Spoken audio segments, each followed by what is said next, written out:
ယနေ့သာနာတော်နှစ်2558ခုနှစ်ကောဇာတက္ကရာ1386ခုနှစ်ညတော်လာပြီးကျော်3ရက်မင်္ဂလာရှိတဲ့ညချအခါကာလသမေယမှာရန်ကုန်တိုင်းဒေသကြီးမရန်ကုန်မြို့နယ်အမှတ်2ရပ်ကွက်အောင်ဓမ္မယောမိသားစုတို့ရဲ့28ကြိမ်မြောက်ဝါရဆောင်အောင်ပွဲအထိမ်းအမှတ်ဖြင့်ကျင်းပပြုလုပ်အပ်သောဓမ္မသဘင်ပွဲအလုံးတော်သူတော်စင်များတရားအသည့်ရရှိကြပါစေထိုတရားအသည့်ဖြင့်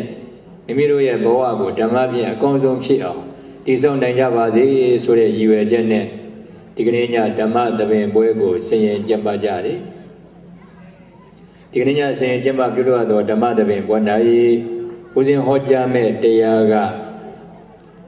အဂိတိယသိဆုတောင်းတဲ့ဒိဋ္ဌိပါတရားပါလေတရားမင်းကနေအဂိတိရှင်အသေးကိုဆုပေးတယ်အဲ့လိုဆုပေးလို့ဆိုပြီးတော့အဂိတိရှင်အသေးကတရားမင်းကြီးကနေဆုတွေတောင်းနေအဲ့ဒီတရားတော်ကိုဒီကနေ့ညဟောကြားသွားမှာဖြစ်ပါလေအဲ့ဒီတရားတော်ကိုမဟောကြားသေးမီမှာတရားပိုင်ရှင်ဖြစ်တော်မူသောသုံးလောကထွတ်ထဘုရားရှင်ကိုရောမြတ်ကိုအလုံးလက်အုပ်ချီးမူပြီးတော့ရှ िख ိုလိုက်ကြရအောင်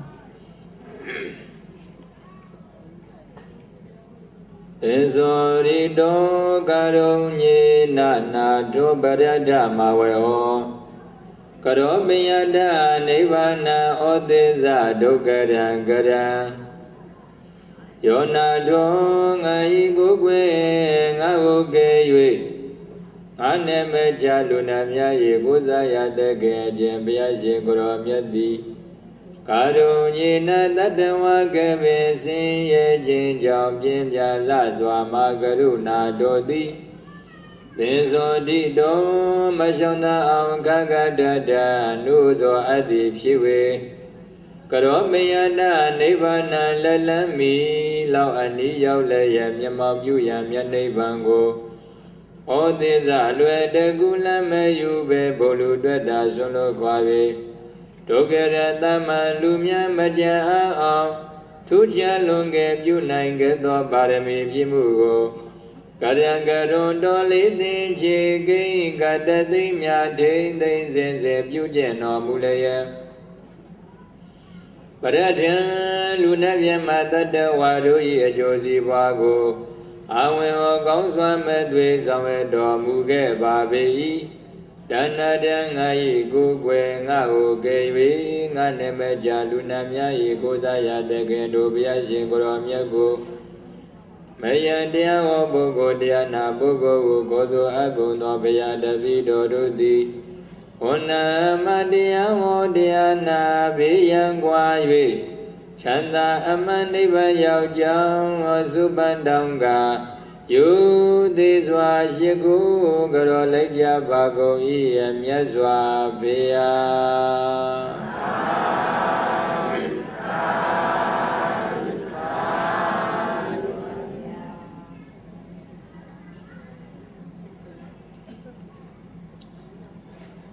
တောလောကဒုဒ္ဒဘုရားရှင်ကိုရောမြတ်ကိုလက်အုပ်ချီးမူရှ िख ိုပြီးတဲ့နောက်ဒီကနေ့ညဦးဇင်းဟောကြားမဲ့တရားကပိဋကရေဘာတရားပါလဲ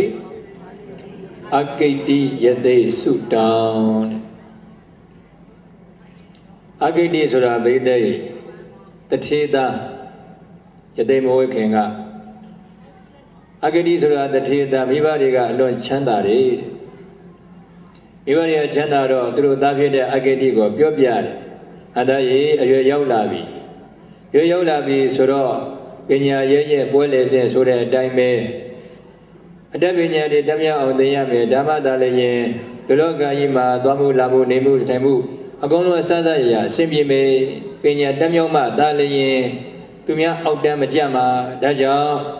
ဒီကနေ့ကထင်ရှားနေတဲ့တက္ကသိုလ်ကြီးမှာသွားပြီးတော့ပညာသင်ရမယ်ဆိုပြီးတော့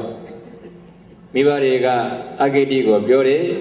ဒီတော့အဂိတိကလည်းမိဘတွေပြောစကားရကဲဒီလိုဆိုရင်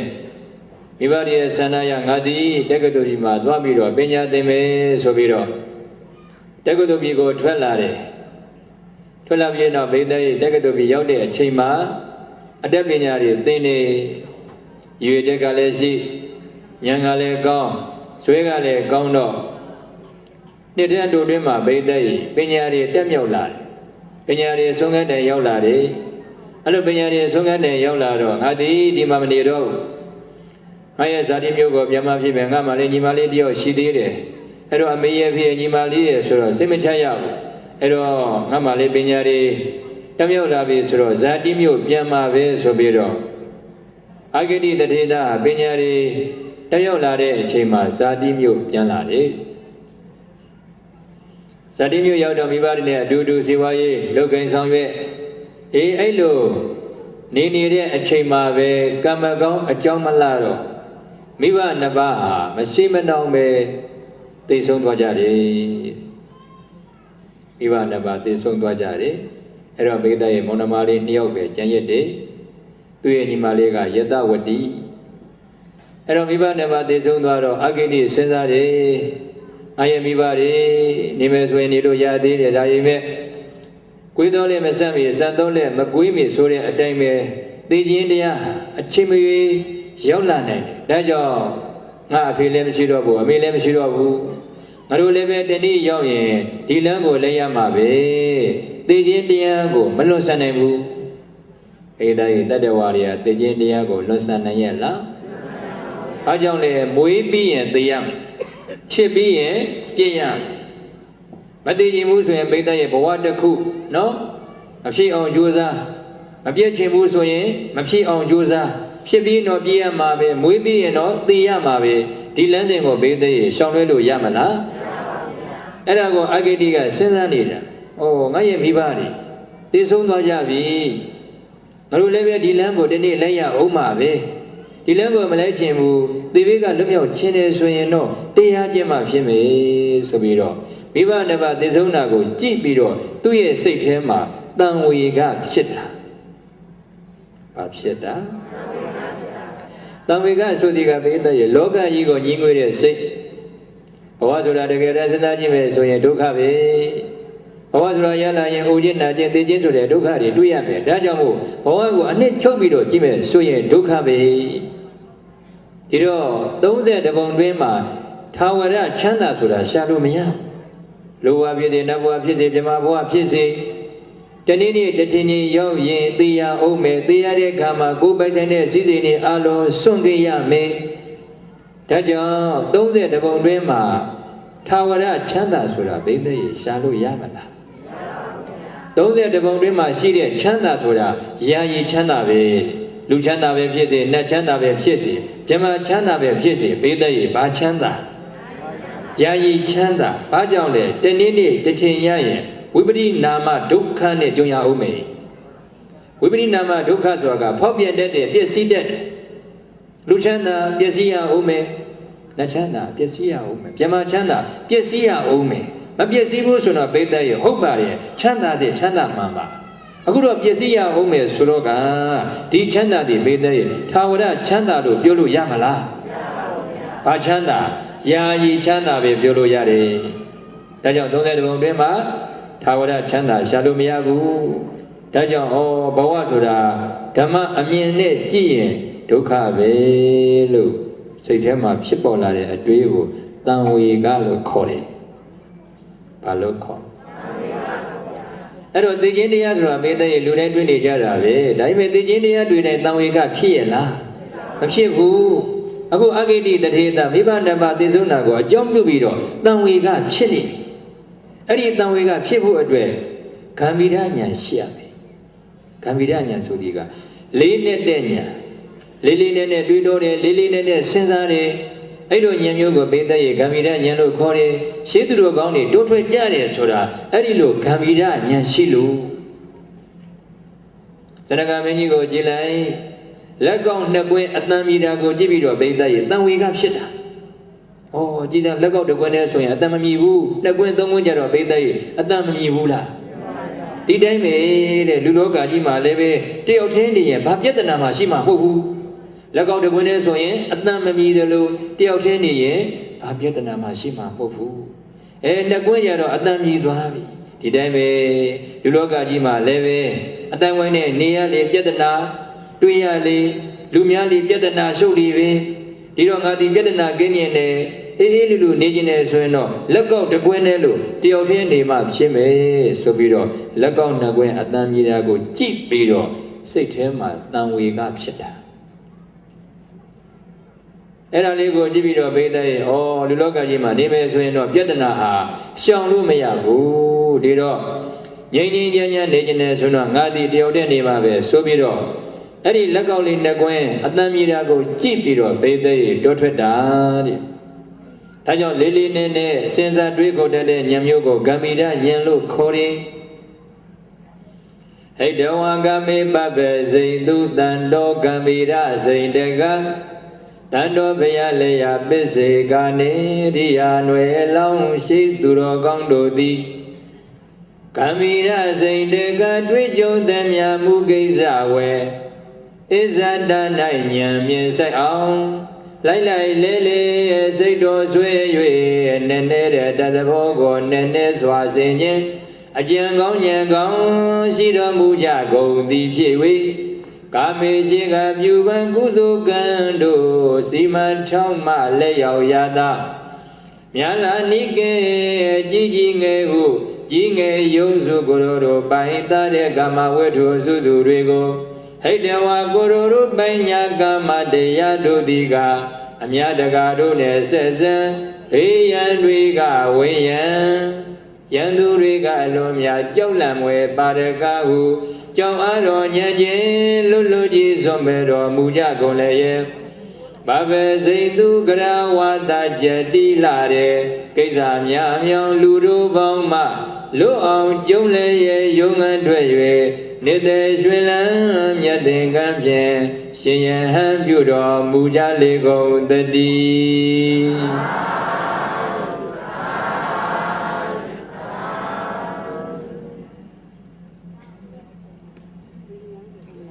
စရကမင်းကြီးရလက်ကောက်လေးတစ်ကွဲအတ္တမြေတာကိုကြည့်ပြီးတော့ဒီလောကကြီးမှာလည်းပဲလူများလေးပြဿနာရှုပ်လေပဲဒီတော့ငါဒီပြဿနာမရှုပ်ခြင်းဘူးအေးအေးလူလူနေခြင်းနဲ့ဆိုပြီးတော့ဘိသိက်တောထွက်ခဲ့တယ်။တဝေကဆိုဒီကသူလိုကိုလိုတွေ့နေကြမြင်နေကြဖြစ်စဉ်တွေကိုကြည့်ပြီးတော့ဘိသိက်ဂမ္မီနဉာဏ်ရှိသည့်အတွက်တဝေကဖြစ်အောင်တွေးတာ။အခုလည်းအဂိတိတရေတာမိဘနှစ်ပါးသိဆုံးသွားတော့ငါတို့လည်းပဲဒီလမ်းကိုမလိုက်ချင်လို့မရဘူး။ဒီနေ့အချိန်မှာလက်ရအောင်ပါပဲ။ဟောဒီသေဘေးကသေဘေးရဲ့လက်ကလွတ်မြောက်ခြင်းနဲ့ဆိုရင်တော့တရားကျင့်ပါပဲဒီတော့ငါသည်စီစဉ်ဥစ္စာတွေကိုစွန့်ပြီးတော့တောထွက်တောထဲမှာယသိဝိတော့တရားကျင့်ပါပဲဆိုပြီးတော့အဲ့ဒီအတွေးလေးဝင်လာတာဒီတော့ညီမဖြစ်သူကိုခေါ်လိုက်တယ်ငါညီမပြောเสียရှိလို့အကိုကြီးဘာပြောချင်တာလဲဟောဒီအိမ်မှာကွာတဲ့တက်ရှိတဲ့မဲ့ပစ္စည်းဥစ္စာတွေအများကြီးရှိအဲ့ဒီစီစဉ်မှန်တယ်များကိုငါညီမအကုန်လုံးယူလိုက်တော့ငါအကုန်အပ်တယ်အဘာတစ်ခုမှမရခြင်းဘူးကိုကြီးဘာဖြစ်လို့လဲမောင်နှမလေးနှစ်ယောက်ရှိတာတယောက်တစ်ဝက်ပေါ့အေးဟုတ်တယ်လူလောကကြီးမှာနေမယ်ဆိုရင်တော့လိုအပ်တာမှန်တယ်ငါဒီလူပေါင်းလောကကြီးကိုမနေခြင်းတော့ဘူးတဲ့တောထဲမှာသွားပြီးတော့ယသိဝိပြီးတော့တရားဓမ္မတွေကျင့်ကြံကြုံကိုအားထုတ်တော့မယ်ဒါကြောင့်ဟောဒီအိမ်မှာရှိတဲ့ပစ္စည်းမှန်တယ်များငါညီမအကုန်လုံး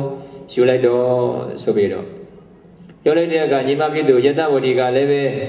အကိုကြီးတော့ဒီစီစဉ်ဥစ္စာတွေကိုဆွတ်လို့နိုင်နေဆိုရင်ငါလေးပဲဘာကြောင့်မဆွတ်လို့နိုင်ရမှာလဲအကိုကြီးပြောတာမှန်တယ်ဒီလောကကြီးမှာနေပြီးတော့ဒီစီစဉ်ဥစ္စာတွေနဲ့အာပျော်မွေးပြီးတော့သွားလိုက်လာလိုက်စားလိုက်တောင်းလိုက်ဒီလိုလာနေသွားမယ်ဆိုရင်သေဘေးကလွတ်မြောက်နိုင်မှာမဟုတ်ဘူးဘဝဆိုတာရလာရင်သေရအောင်မယ်မသိခြင်းလို့မရဘူးအဲ့တော့ဒီလမ်းကိုမလိုက်ခြင်းဘူးဆိုရင်တော့အကိုကြီးနဲ့အတူတူတရားကျင့်ရင်ကောင်းပါပဲအဲ့ဒီလိုလေးစဉ်းစားပြီးတော့အကိုကြီးရဲ့တဲ့ကိုကြီးတော့ဒီစည်းစိမ်တွေကိုဆွတ်လွတ်နိုင်တယ်ဆိုရင်ညီမလည်းပဲဆွတ်လွတ်နိုင်ပါလေအဲ့တော့ကိုကြီးနဲ့အတူတူတော်ထဲမှာလိုက်ပြီးတော့တရားကျင့်မရစေအဲ့တော့အဂိတိကလည်းပဲကဲငါညီမတလို့ဆိုရင်လည်းပဲငါတို့စည်းစိမ်ဥစ္စာတွေအကုန်လုံးဆွတ်မှဖြစ်မယ်ဆိုပြီးတော့တခါတည်းတကားဖွင့်ပြီးတော့ယူခြင်းတဲ့ပုဂ္ဂိုလ်များယူချမ်းဆိုပြီးတော့စည်းစိမ်မှန်သမျှကိုဘိသက်ရဲ့အကုန်လုံးဆွတ်လိုက်ဆွတ်ပြီးတော့မောင်နှမနှစ်ယောက်ဒီတောမြိုင်စခန်းရောက်လာတယ်တောထဲရောက်တဲ့ချိန်မှာတေချောင်းလေးတွေစောက်ပြီးတော့နှစ်ယောက်သားယသိဝိပြီးတော့အဲ့နာမှာရှိတဲ့ရွာတွေဘာတွေမှာဆုံးခံသွားပြီးတော့ဘိသက်ရဲ့တဏီကိုတဏီကတရားဓမ္မတွေကျင့်ကြံကြုတ်ကိုအထုတ်ကြ အဲ့တော့ရွာသူရွာသားတွေအဲ့ဒီမောင်နှမနှစ်ယောက်ကိုကြည့်ပြီးတော့ကြီးညိုကြတယ်ဟောဒီယတိမောင်နှမနှစ်ယောက်သည်စီးစိမ်မှန်သမျှကိုအကုန်လုံးစွန့်ပြီးတော့ဟောဒီတောတွေကိုရောက်လာတာဒီစီးစိမ်တွေကိုစွန့်လွတ်နိုင်မှုဆိုတာတာမန်စိတ်တဲ့နဲ့ဆိုရင်မလွယ်ဘူးတကယ်ကိုတရားဓမ္မတွေလူကျင်လို့တရားကျင့်ကျင်လို့အဲ့ဒီစီးစိမ်ဥစ္စာတွေကိုစွန့်လွတ်နိုင်တာအခုလည်းပဲကြည်စံဖြစ်တယ်လို့နေဖြစ်တယ်လို့စားပြီးတော့တရားဓမ္မတွေကျင့်ကြံကြကိုအထုတ်နေကြတယ်ဆိုပြီးတော့ရွာသူရွာသားတွေကလည်းအလွန်ကြည်ညိုကြတယ်အကျိုးအပိတဲ့အဲ့ဒီဓမ္မသွားပြီးတော့တရားနာကြအကျိုးကလည်းပဲတရားဓမ္မတွေအထုတ်ကြအခုကရိတ်တာများလို့တချို့ပုဂ္ဂိုလ်များကအဲ့လောက်နဲ့အားမရလို့အဲ့ဒီရိတ်တာမှာသွားပြီးတော့ယသိဝတ်ကြတယ်အဲ့ဒီခေတ္တကတော့မိသားရဲ့သာသနာ့ဘကာလဆိုတော့ကိုရင်တို့ယဟန်တို့ဆိုတာမရှိသေးဘူးယသိဝတ်ပြီးတော့တရားကျင့်ကြတယ်အဲ့တော့ဒီညိုတဲ့တရားဓမ္မတွေပေါ်လာတယ်ယသိတွေလည်းအများကြီးဖြစ်လာတယ်ဒီတော့ရိတ်တာကြီးကမိသားရဲ့စီကားလာဣဒ္ဓကြီးစီကားလာပြီမဲ့အဂိတိရှင်ရဲ့တည်းရဲ့စိတ်ထဲမှာတော့မနစ်ချိုက်ဘူးတဲ့ငါဒီတရားကျင့်ကြလို့ဆိုပြီးတော့တောထဲကိုရောက်လာတာအခုကြည်စံဣဒ္ဓကြီးကစီကားလာပြီတရားဓမ္မတွေကလည်းပေါ်များလာပြီဒီတော့ကိုယ်ပိုင်အချိန်ကိုယ်ပိုင်တရားကျင့်ဖို့အတွက်ကိုယ်ပိုင်အချိန်နေသွားပြီသူတို့ကိုတရားဟောရတာနဲ့တရားပြရတာနဲ့ဆိုတော့ငါအတွက်ကိုယ်ပိုင်အချိန်နေသွားပြီဒီတော့ငါဒီမှာနေလို့မဖြစ်တော့အဲ့တော့တရားဓမ္မတွေတကယ်ရကျင်နေဆိုရင်တရားတို့တရားမြတ်တွေကိုတကယ်လိုချင်နေဆိုရင်ဒေသရဲ့ဝိဝေက2မျိုးရှိရလေဝိဝေကဘယ်နှမျိုးကာယဝိဝေကတယောက်ချင်းနေခြင်းစိတ်တဝိဝေကတစိတ်သေးထားခြင်းတယောက်ချင်းနေခြင်းတွေဘာတွဲလဲတစိတ်သေးထားဖို့ဟောအိမ်မနေမယ်ဆိုတော့ငါအဲ့ဒီလေးဘာဒီမိသားစုနဲ့ဆိုတော့လည်းဘူးဓမ္မုံထဲမှာသွားပြီးတော့ဒီကနေ့ဥပုံနေငါဗတိလေးသွားစိတ်အောင်မှာပဲဒါပါလေတယောက်ချင်းနေတာတယောက်ချင်းနေခြင်းနေဘာအတွက်လဲကိုယ့်ရဲ့စိတ်ကလေးကိုတစိတ်သေးထားနိုင်ဖို့တစိတ်သေးထားဆိုဒီကဟိုအာယုံဒီအာယုံရောက်မသွားစေပဲ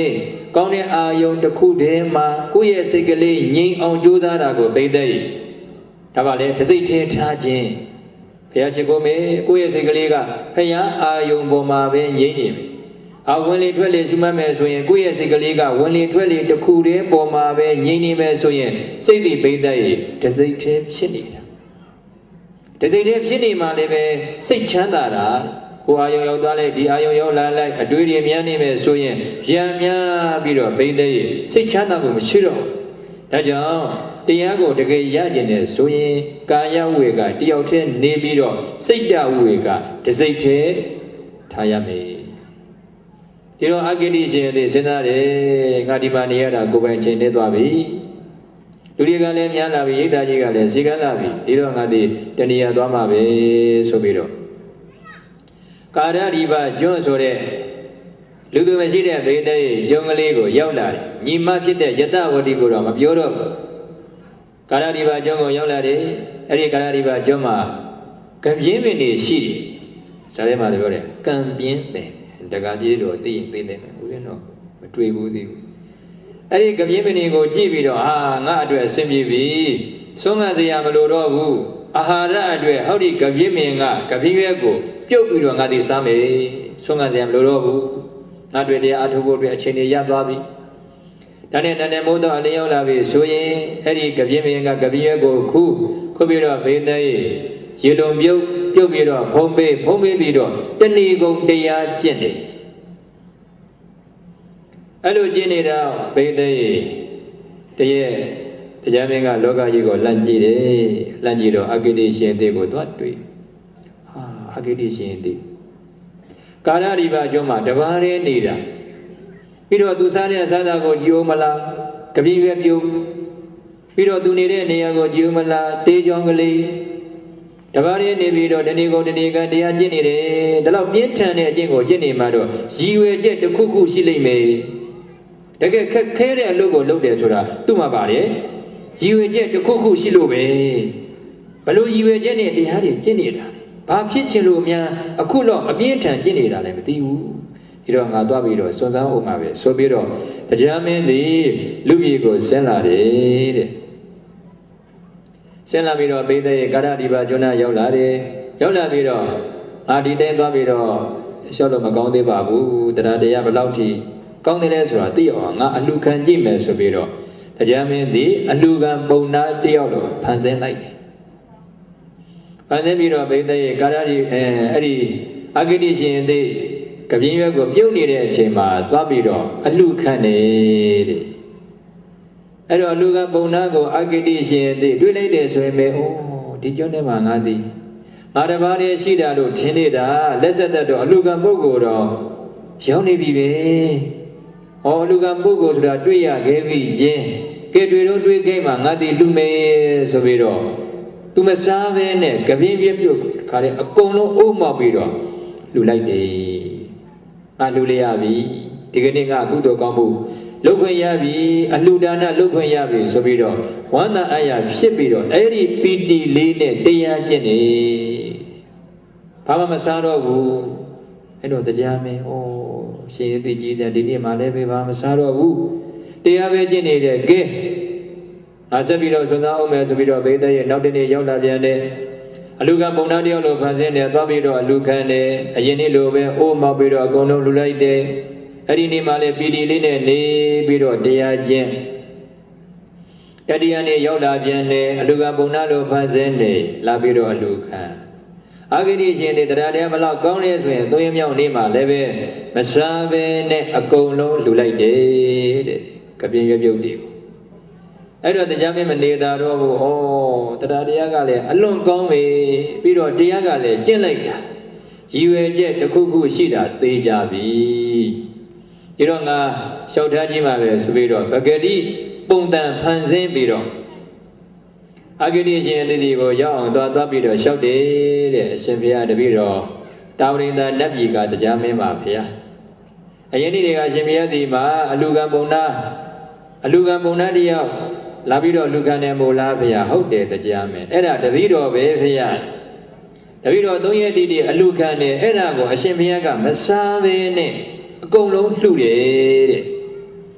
အဲ့တော့တရားတရားကလည်းအလွန်ကောင်းတယ်ဗျာပြီးတော့အရှင်ဘုရားရဲ့ဝိရိယကိုကြည်ဦးမလားတဏီကုံတရားပဲကျင့်နေတယ်ဖြစ်တယ်လို့နေဖြစ်တယ်လို့စပြီးတော့တရားကျင့်နေတယ်ဆိုတော့အရှင်ဘုရားမှာရည်ရွယ်ချက်တစ်ခုခုတော့ရှိလိမ့်မယ်လို့တပည့်တော်ထင်မိပါတယ်ဗျာအရှင်ဘုရားဘလို့ရည်ရွယ်ခြင်းနဲ့တရားဓမ္မတွေကိုပြည့်တန်ကျင့်နေရတာလေဖြစ်တယ်လို့စဖြစ်တယ်လို့နေပြီးတော့အခုလို့တရားဓမ္မတွေအထုနေရတာလေဆိုပြီးတော့လျှောက်ထားတဲ့အချိန်မှာအဂတိရှင်သေးကပြောပြတယ်။တရားမင်းတဲ့ဘဝခန္ဓာအဖန်တလဲလဲရရှိခြင်းကိုဒါဇာတိလို့ခေါ်တယ်။ဘာလို့ခေါ်လူဝလူခန္ဓာရလာလဲနတ်ဘဝနတ်ခန္ဓာရလာလိုက်ပြီးတော့ကုသိုလ်ကံကုန်ပြီဆိုရင်ဘိသိက်အောက်ပြန်ဆင်းလိုက်အပယ်လေးပုံကြာသွားလိုက်ကုသိုလ်ကံလည်းရှိတော့အပေါ်တက်လာလိုက်အဲ့တော့ဘဝခန္ဓာအဖန်တလဲလဲရလာတာကိုဇာတိအဲ့ဒီဇာတိတကယ်တော့ဉာဏ်နဲ့ကြည့်မယ်ဆိုရင်ဘိသိက်အပေါ်တက်လာအောက်ဆင်းလိုက်ကောင်းတဲ့ဘုံရောက်သွားလိုက်မကောင်းတဲ့ဘဝရောက်လာလိုက်ဆိုတော့ဒါအနှစ်ချုပ်ကြည့်မယ်ဆိုရင်ဒုက္ခလို့ဆိုရမလားဒုက္ခလို့ဆိုရမလားဒုက္ခအဲ့ဒီဇာတိဆိုတဲ့ဒုက္ခကလွတ်မြောက်ဖို့ငါသည်တရားကျင့်နေတာနောက်တစ်ခုဘဝခန္ဓာရလာရင်တဲ့ပြည့်စည်ရအောင်မယ်ဒါကိုတော့ဗေဒနာလို့ခေါ်တယ်တဲ့တရားမင်းဖြစ်ပြီးရင်ပြည့်ရမယ်တဲ့ဒါကြောင့်အကျဉ်သူသည်ဖြစ်မှုကိုတောင်းတ၏ထိုသူသည်ပြည့်စည်မှုကိုလည်းတောင်းတသည်မြည်၏ဘာဖြစ်ခြင်းလဲတဲ့ဖြစ်ခြင်းသာဆုတောင်းတယ်အေးတဲ့ဖြစ်ခြင်းတယ်လို့ဆုတောင်းရင်ပြည့်ခြင်းတယ်လို့ဆုတောင်းတာ ਨੇ အတူတူပါပဲဖြစ်ပြီးရင်ပြည့်ရမယ်ဆိုတဲ့နိယာမကိုဘိသက်ရဲ့လွတ်ဆန်နိုင်ရဲ့လားမလွတ်ဆန်နိုင်ဘူးဒါကြောင့်ဖြစ်မှုကိုတောင်းတရင်ပြည့်မှုကိုလည်းတောင်းတတာ ਨੇ အတူတူပါပဲဒါကြောင့်ဇာတိဆိုတာရလာရင်ဘိသက်ရဲ့ပျက်စီးခြင်းဆိုတဲ့ဗေဒနာနဲ့ကြုံရလိမ့်မယ်ပြီးတော့သိတဲ့အခါမှာလည်းပဲတရားမရှိဘူးဆိုရင်တဲ့တမ္မောဟမရဏတွေ့ဝေပြီးတော့သိရမယ်ညှဉ်းညူပြီးတော့သိရမယ်အဲ့ဒီလိုသိရတယ်ဆိုတာလေဒုက္ခပဲတရားမင်းအဲ့ဒီဒုက္ခတွေကနေလွတ်မြောက်ဖို့ငါသည်တရားဓမ္မတွေအပြည့်ထန်ကျင့်နေတာဆိုပြီးတော့အဂတိရှင်လေးကရှင်းပြတော့တရားမင်းဟုတ်ပြီဒီဒုက္ခတွေကလွတ်မြောက်ခြင်းတော့အခုလို့တရားဓမ္မတွေကိုအပြည့်ထန်ကျင့်နေတာပဲဆိုပြီးတော့သူ့ရဲ့စိတ်ထဲမှာကြီးညိုပြီးတော့လျှောက်တယ် Ida Tamete Tulabide Padirupe Tubadide Warangata Badirami Yangazi Mana Desadi Ashemia Biora Davido Tabojare Via Boazura Yalaye Duka Sura Sholo Mia Duka got Limogeno Shemiaga Dia Genida Loki sitting go Yajelo Mo Pego Dido Shemia Gudorema Tabari Nida Sura Akeke Sura Joyalime I do Keke Joyang and Shemia Bafitchin lady Bayajin lady Palu Keke Shemia Joni Yale Shemia Pitchin Sanabo Davido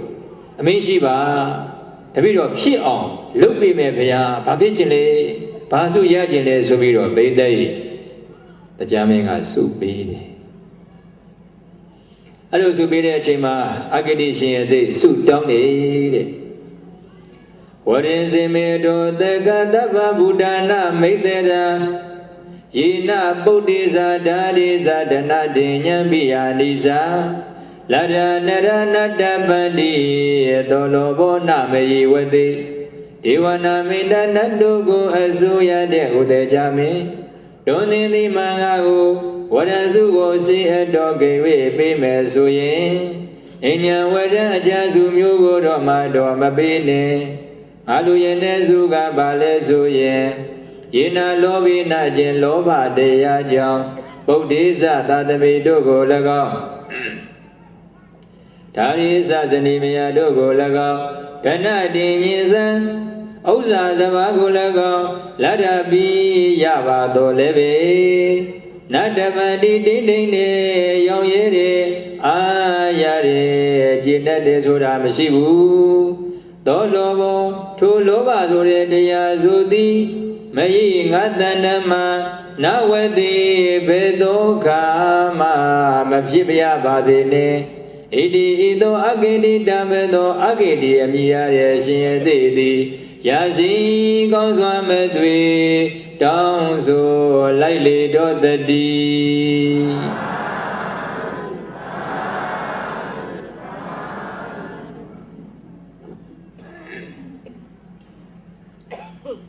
The Jamia Subelo Agadishi day, so down like day, Maya Yenema, Lova Mapshipia Sine.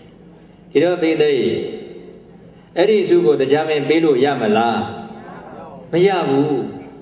Loba Pizines Vilo, Bilu Payamane. Damia Dizu Bajam down as well. The Adamari Ato Chendi, Dilo Loba today, Diazo, Mapisibu Veswago, Dizi Jendo, Disugo Downa. Lada Nada Bandi, Loba at the Voga, Palau Yaya Aya de Sura, Mashibu, Ababi Gama Naala, Nay and Le Malau Food. Pahuibi Nada Bedide, Nyayan Le, Amaya Bude, Nero Malau, Nyaro, Amaya, Pevega Lord, Pevega Mamalu, Beda, Era Maya the Volley, Lowa the Vol, Nayo Yadi Luli, Udasi, Palau Yaya, Ayade, Genedes, Ram Shivu, Naya Buddhist Lokama, Beda, a Lupi Bugu Sura, a Shivu, a Lupi in a Soyen, Lowa go on, Josa, Malujin, Peter, Lujin. Pibabu. Taja, Lova ye the body, Yale Lulive. I don't any Lova Longela is when they Udema Lova Shitwan, Udema Lova Sulaga, Madia de Yajin the Sibo. Maya and Biowa, the Badu de Balu Ship. The Badu de Duga Balu Yo, not a simple, a Yiji to the Lova, Big Day, Udema Lova, pure. Any Udama Lova Yene Yola Mesway, Dusia Lobo, Womeliro Ude. Kaya Dusia, was it Dusia? Anga Chana Yiji, Luma Begua, Diana de Madiana de Mamadina Wu, Niada Giamave, or the Chua de Yodi, no? Tavalenzo and Beta era Udama Lova Jam. Taya Udama Lova, Yene Yola, so Yene, Dusia Muso, looked at it. Dusia Muso, look me so in Dibogo, Gonya, Tugati, my young nine dog. Tajo, how do you love this? Avian, Joye, the Mudia, this. The Mudia, this are to the Lova, Duka, Chichi, John Dia. ဒုက္ခသစ္စာဆင်းရဲခြင်းအမှန်တရားဘာကြောင့်ဖြစ်လဲဆိုတော့ဟောဒီလောဘကြောင့်ဖြစ်တာတဲ့အဲ့ဒီလောဘတည်တဲ့ဒုက္ခဖြစ်ခြင်းရဲ့အကြောင်းတရားတဲ့ဒုက္ခမဖြစ်ခြင်းဘူးဆိုရင်အဲ့ဒီလောဘကိုဖယ်ရှားနေအောင်ကြိုးစားဘယ်လိုလောဘလဲဝိတ္တမလောဘမမြတ်တဲ့လောဘတကူကောင်းဆန်တဲ့လောဘတောရိယပုံနာကြီးကိုကြည်လိုက်တောရိယပုံနာကြီးကဘေးတဲ့ရဲ့လောဘလွန်ကြည့်ဒီတော့သူ့ရဲ့သားကိုဆုံးမတယ်ငါသားမင်းကုံမဲ့အလုပ်ဆိုရင်ဘာမှမလုပ်နဲ့အလူတန်းလည်းလုပ်စရာမလိုဘူးပရိဟိတအလုပ်လည်းလုပ်စရာမလိုဘူးကွာတဲ့ရဖို့ရည်ကြီးတယ်တဲ့ရမယ်ဆိုရင်ဘာမှဆိုအကုန်လုပ်ဒီတော့မိတဲ့တောရိယပုံနှန်းကြီးရဲ့ဝါဒအစွန်းရောက်ဝါဒဖြစ်သွားရမယ်ဆိုရင်အကုန်လုပ်တယ်တရားဓာတ်တွေမတရားဓာတ်တွေကြည့်မနေနဲ့ကွာဒါအကုသိုလ်ပဲဒါအကုသိုလ်ပဲနားမလည်ပါဘူးတဲ့ချမ်းသာဖို့ရည်ကြီးတယ်တဲ့ငွေဆိုသည်ကဒုတိယဘုရားပဲဆိုတဲ့လူစားမျိုးပေါ့ဒီတော့မိတဲ့သူနေတဲ့ရွာလေးဟာတုရိအဲ့ဒီတုရိဆိုတာကဇေတဝန်ကျောင်းနဲ့သိမ့်မဝေးဘူးဒီတော့မြတ်စွာဘုရားခဏခဏတွေ့တယ်မြတ်စွာဘုရားတွေ့မဲ့ဘုရားတရားကိုနာယံကောင်းမှနားမလည်ဒါကြောင့်သူတော်ကောင်းနဲ့တွေ့တော့လည်းပဲအဲ့ဒီသူတော်ကောင်းရဲ့တန်ဖိုးကိုနားမလည်ဘူးဆိုရင်သူတော်ကောင်းနဲ့တွေ့ပြီနဲ့သူ့အတွက်ဘာမှအကျိုးမရှိဘူးဒါကြောင့်သူတော်ကောင်းနဲ့တွေ့ဖို့လိုတယ်လို့အဲ့ဒီသူတော်ကောင်းရဲ့တန်ဖိုးကိုဘိသိက်ရဲ့သိဖို့မလိုဘူးလားဩဒီပုဂ္ဂိုလ်ဒီတလောကလုံးရဲ့ပူဇော်တုကိုခံယူတော်မူတတ်တဲ့မြတ်စွာဘုရားပဲမြတ်စွာဘုရားဆိုသည်ကဒါကလမ်းဆိုပဲဒါကတော့လမ်းကောင်းပဲလို့အကောင်းနဲ့ဆိုကိုညွန်ပြနေတဲ့ပုဂ္ဂိုလ်ကိုယ်ကိုယ်ရမယ်ပုဂ္ဂိုလ်ပဲစီးကရမယ်ပုဂ္ဂိုလ်ပဲလို့နားမလဲတော့ဘိသိက်ရဲ့တရားဓမ္မလည်းမနာတော့ဘူးမနာတော့မသိတော့ဘူးမသိတော့လှုပ်ချင်ရလှုပ်တယ်သူ့ရဲ့ပင်ကိုဓာတ်ခံကလည်းလောဘကအလွန်ကြီးဒါကြောင့်ချမ်းသာဖို့ရည်ကြီးတယ်ဆိုပြီးတော့စီဝါရေးပဲဇောက်ချလှုပ်နေတယ်ဘာကုသိုလ်မှစိတ်ဝင်စားမှုရှိဘူးဒီကနေ့တင်ရောက်တော့လေဘိသိက်ရဲ့ပစ္စည်းဥစ္စာတွေဆွဲလန်းပြီးတော့သေဆုံးသွားသည့်အတွက်အဲ့ဒီတောရိယပုံနာကြီးဟာဘာဖြစ်သွားလဲခွေးဖြစ်သွားတယ်ဘာဖြစ်သွားလဲဘာလောဘကြောင့်ဝိတ္တမလောဘကြောင့်ဒီတော့မိတဲ့လောကကြီးမှာနေမယ်ဆိုရင်ဒါစီဝါရေးဆိုတာရှားရတာပဲအဲ့လိုရှားတဲ့အခါမှာလောဘကင်းဖို့ဆိုတာလွယ်ရလားအေးအဲ့ဒီလောဘဝိတ္တမလောဘမဖြစ်စေဖို့ပဲရည်ကြီးတယ်တဲ့လောဘကတော့ရှိမှာပဲညတတဲ့လောဘတရားတဲ့လောဘရည်မကြည့်ဘူးတဲ့ဘုရားတို့မန္တလေးမြို့မှာအစိုးရကျောင်းတိုင်ဆိုတာရှိအဲ့ဒီမစိုးရင်ကျောင်းတက်ကြီးကိုစောက်လို့လူတန်းတဲ့တက္ကကဥသက်ရှိသူတယောက်တည်းဘိသိက်ရဲ့ကျောင်းတိုက်ပေါင်းကျောင်းဆောင်ပေါင်း16ဆောင်သူတယောက်တည်းစောက်တာကျောင်းကြီးတွေဆိုရင်ဘိသိက်ရဲ့တိုင်တွေမှာရွှေချထားညညနဲ့တွေရွှေချထားတယောက်တည်းစောက်တာသူရဲ့တမိုင်းကိုကြည့်လိုက်တော့သူသည်ငငယ်တုန်းကအလွန်ဆင်းရဲတာမြင့်ငယ်သားအဲ့ဒီမြင့်ငယ်ကနေမန္တလေးဈေးကျိုးကိုသွားပြီးခါတဲ့ဈေးကျိုးကိုကုံစိမ့်သွားရောက်ဘလောက်ဒီဆင်းလဲဆိုရင်ဘိသိက်အဲ့ဒီဈေးကျိုးရောက်တဲ့အခါမှာမုတ်ပြစ်တဲ့လက်ဝက်စားတယောက်တစ်ချက်ဝယ်မစားနိုင်ဘူးတဲ့တခုတည်းဝယ်ပြီးတော့သားဖနှစ်ယောက်ခွဲ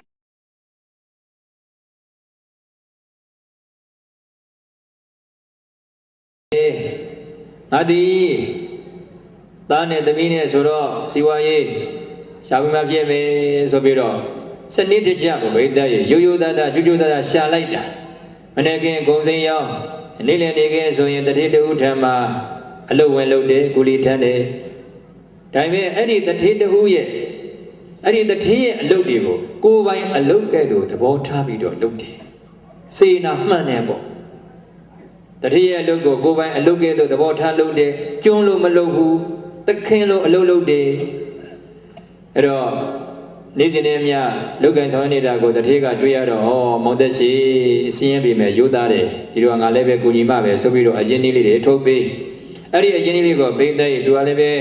စုဆောင်ပြီးတော့သူ့ရဲ့ဆိုင်လေးကိုတစ်ပြည့်တစ်ပြည့်နဲ့တိုးချဲလိုက်တယ်အဲ့လိုတိုးချဲရင်နဲ့လုပ်ငန်းတွေကလည်းအောင်မြင်လာတယ်ဘလောက်ဒီအောင်မြင်လာလဲဆိုရင်အဲ့ဒီဈေးကြိုမှာသူ့ကိုရှင်နိုင်တဲ့ပုဂ္ဂိုလ်တထေးမရှိသလောက်ဖြစ်သွားတယ်အောင်မြင်ဆုံးကုံသေးကြီးတူဖြစ်လာတယ်ဒါကိုကြည့်မယ်ဆိုရင်ဘိသိက်ဒါလူငယ်လေးများပေါ့နော်လူငယ်လေးများနေနဲ့ဘလောက်ပဲဆင်းရဲရိုးသားမှုကြိုးစားမှုရှိရင်အောင်မြင်နိုင်တယ်ဆိုတာလေးကို ဒါလေးကိုမှတ်ထားရမယ်။ကြိုးစားမှုကြိုးစားမှုဒီနှစ်ခုရှိဖို့အရေးကြီးပြီးတော့ခံယူချက်ကလည်းရှိဖို့လိုတယ်။ငါတို့မှာမိသားစုရှိတယ်မိသားစုကိုငါဒီထောက်ပံ့နေအောင်ကြိုးစားရမယ်။အဲ့ဒီမခံနိုင်စိတ်နဲ့မိသားရဲ့စီးပွားရေးကိုစောင့်ချကြတယ်။ပြီးတော့ကြိုးစားမှုရှိသည့်အတွက်အောင်မြင်လာတယ်။အဲ့လိုအောင်မြင်လာတဲ့အချိန်မှာဥသက်ရှိရသူ့ရဲ့သားကိုကျုပ်နောက်ကျော်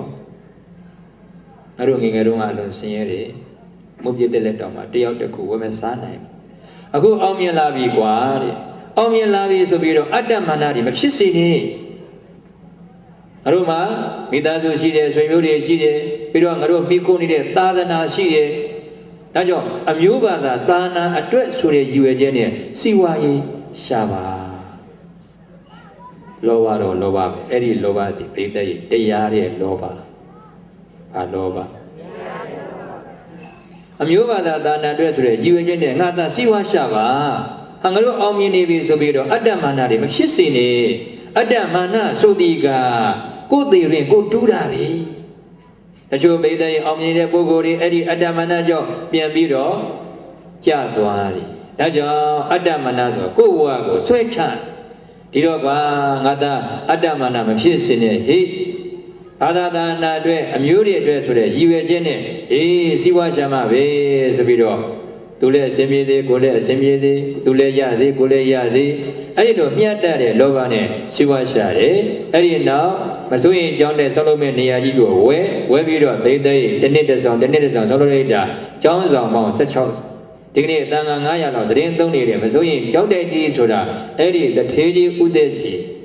လူခဲ့တဲ့ကျောင်းတိုက်ကြီးပါပဲဒါကြောင့်ခေတ်သစ်အနာတပိလို့နာမည်တွင်သွား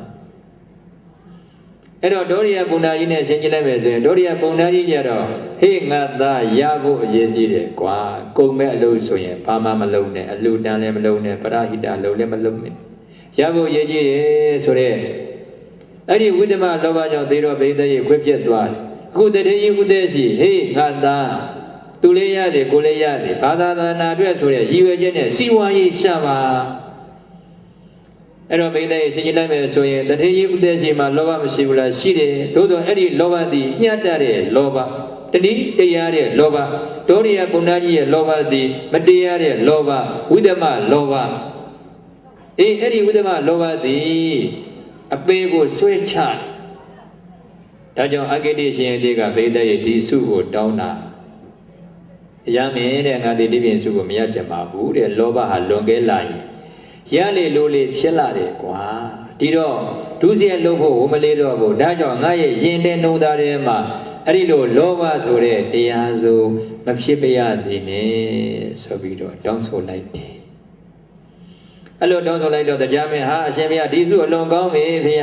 ဒါတပည့်တော်အတွက်သင်္ကန်းစာပဲမှတ်သားစရာပဲဖေရနောက်ထပ်လည်းအရှင်ဘုရားစုတွေတောင်းပါဦးဖေရဒါနဲ့သိတဲ့ဆက်ပြီးတော့တောင်းတယ်ခေတံဝေထုံဟိရိညင်ဇဂဝတတတာပုရိတံယေနဇာတိနဇီယန္တိသောတောသောနမယီဝတိဒေဝနာမိန်နတ်တို့ကိုအစိုးရတဲ့ဥဒေကြမင်းတတ္တသူယောငါးပါးမြာလာသောတတ္တဝါပေါင်းတို့သည်ဇာတိနာဖြစ်ပေါ်လာသောယေနဒောတိနာအကျင့်ဒေါသတရားကြောင့်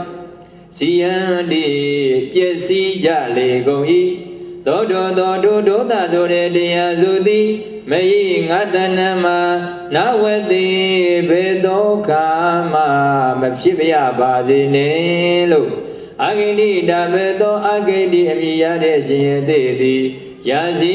ကောင်းစွာမဲ့တွေတောင်းဆိုလိုက်လေတော်တည်း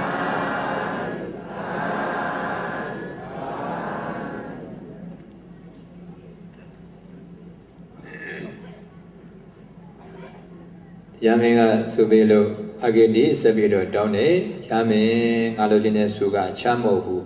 ငါရဲ့ရင်ထဲမှာဒေါသဆိုတဲ့တရားစုမဖြစ်ပြရစေနဲ့ရှင်မြတ်ဒီစုဘာကြောင့်တောင်းလဲဒေါသလွန်ကဲလာပြီဆိုရင်တဲ့ကာယကံကိုလည်းမထိန်ချုံနိုင်လုပ်ချင်လုပ်လိုက်ဝစီကံကိုလည်းမထိန်ချုံနိုင်ဘူးဒီတော့ပြောခြင်းပြောလိုက်မယ်ဆိုခြင်းဆိုလိုက်မယ်ဒီလိုဖြစ်လာအဲ့ဒါဘာကြောင့်လဲရင်ထဲမှာဒေါသရောက်လာလို့ ဒါကြောင့်ဒေါသကိုစာပေကပြောတယ်နိဝရဏတရားဘာတရားနိဝရဏဆိုတာဘိသိက်ကုသိုလ်ကောင်းမှုတွေကိုပိတ်ဆို့တတ်တဲ့တရားစုရေမြောင်းတွေကိုကြည့်လိုက်အမိုက်တွေပိတ်ဆို့နေရေတွေဟာစီးဆင်းလို့ရသေးလားအားကြောင့်လေအမိုက်တွေပိတ်ဆို့နေဒီတိုင်းပဲတဲ့ဒေါသရောက်လာပြီ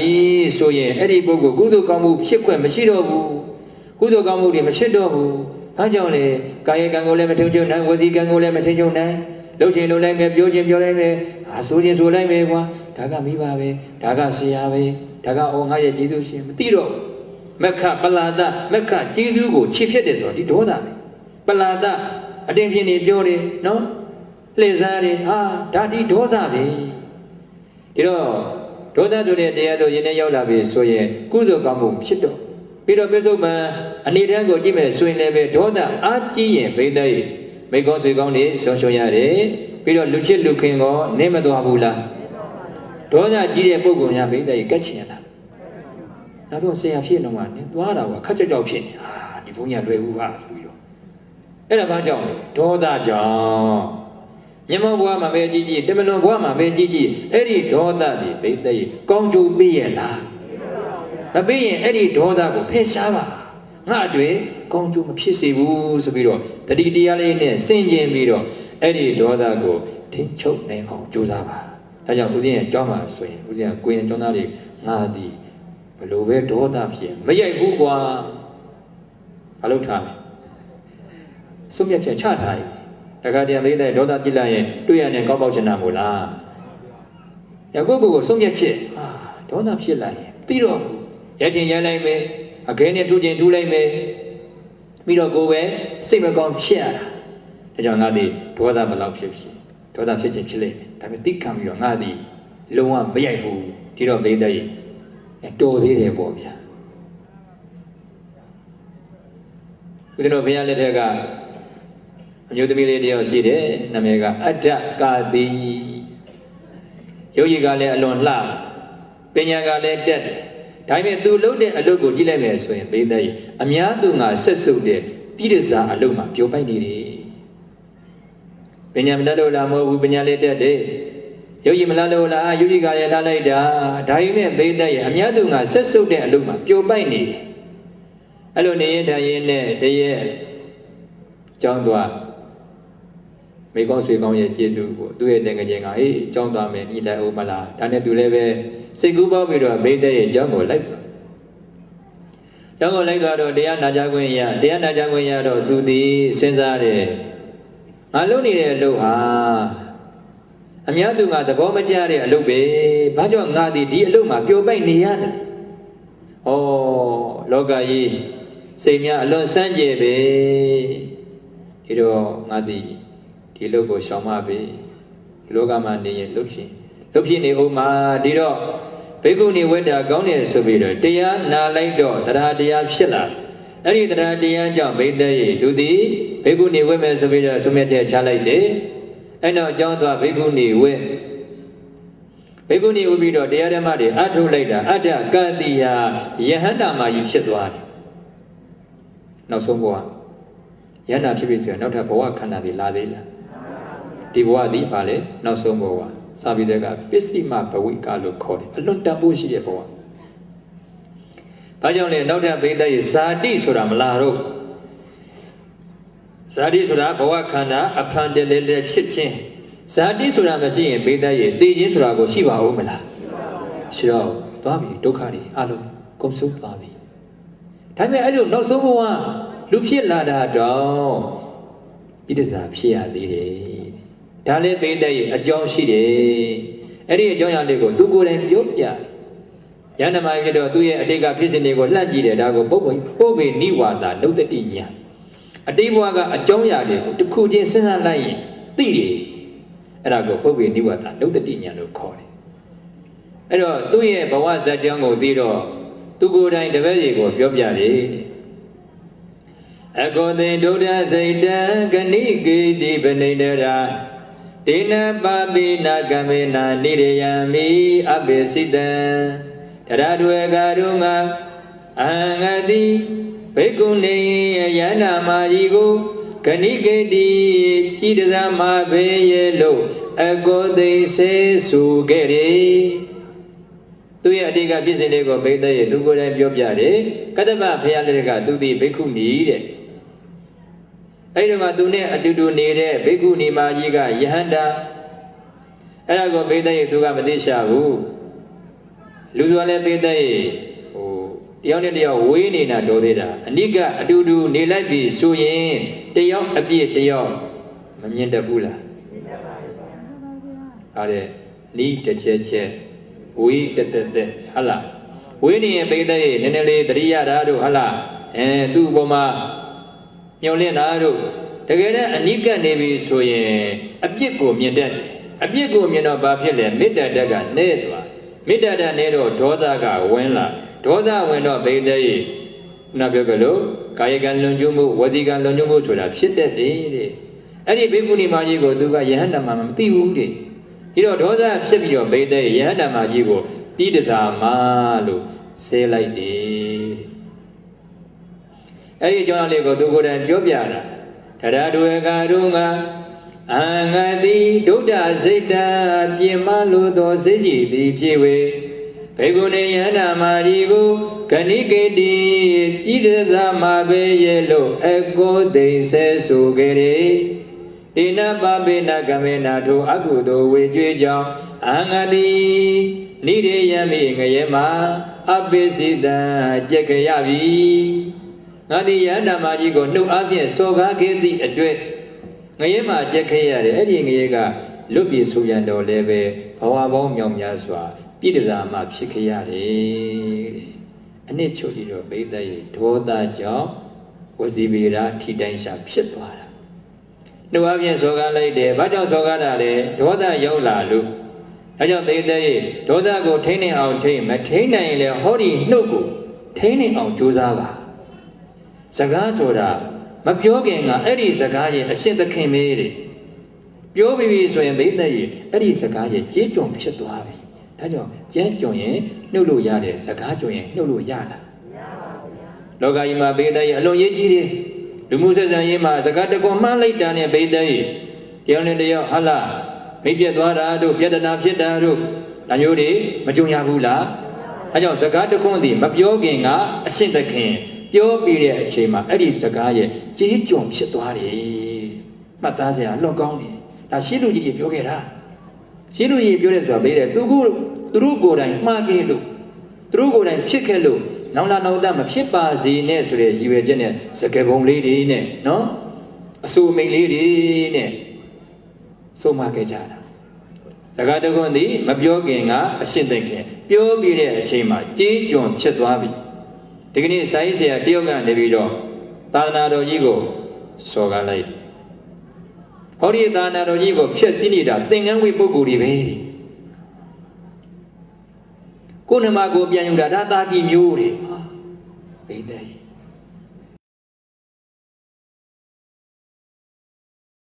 Bede, Mababi, Sobiro, Domando Leve, Nidiam Shiro, Ravale, was he Vida Tidansha, Sagaye Jim Chetwabi. Tajao. Sakato Konga, alone Yajiba, Mabiogema, Senzava, Jode Mabiode.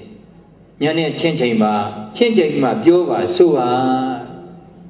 Aku Beda Adagadi, Adega, Begunima Jigo, Pidazamalo, Segelo, no Guma Song Zigelo, Kupiana de Yodia Kama, Pidazam, Shikayari, Tajao. Hori no go Beda, Sonzinio, Josa. The guardian daughter Pibi, King made Dickany and Beda in Shibula, Shipari. Daughter Machi on Dazi, Peso de Deyazo, Dajan Agadish and Diega, Ayayanema, daughter of Shibiazine Sobido, Suit down now. And all the Jamia, ha, Semia, the Zugale, alone come with ya. Now the Sabido, Doma, oh, Sobido, Sabde. And then Beda Agadish and the Sabido, down. Alanabadi Nadune Naza Bali Nada Wedi Ali Nalaba Nalaba Nagari Naza Roseye Dewana Maida Natugo Azuyade Udejame Alan Lumaigo Nabadi Madribeya Bazine Alan Lumaya Adango Nadu Nejana Gwen Bayabeya Bazine Alina Lumaine Nada Danwedi Adu de Guamanibeya Bazine Alina Lumaine Alaba Dalaba Dudegua Swinwin Dimengo Nagari Bulogwe Bayabeya Bazine Dan Eri Lumaye Zagagu Dan Eri Lumai Hore Deagu Na Rose Dabo Majabeya Bazine Lo Agini Dabedo Agidi Amiyare Shedidi Yazi Gonzwa Medwe Dongzo Laili Dodadi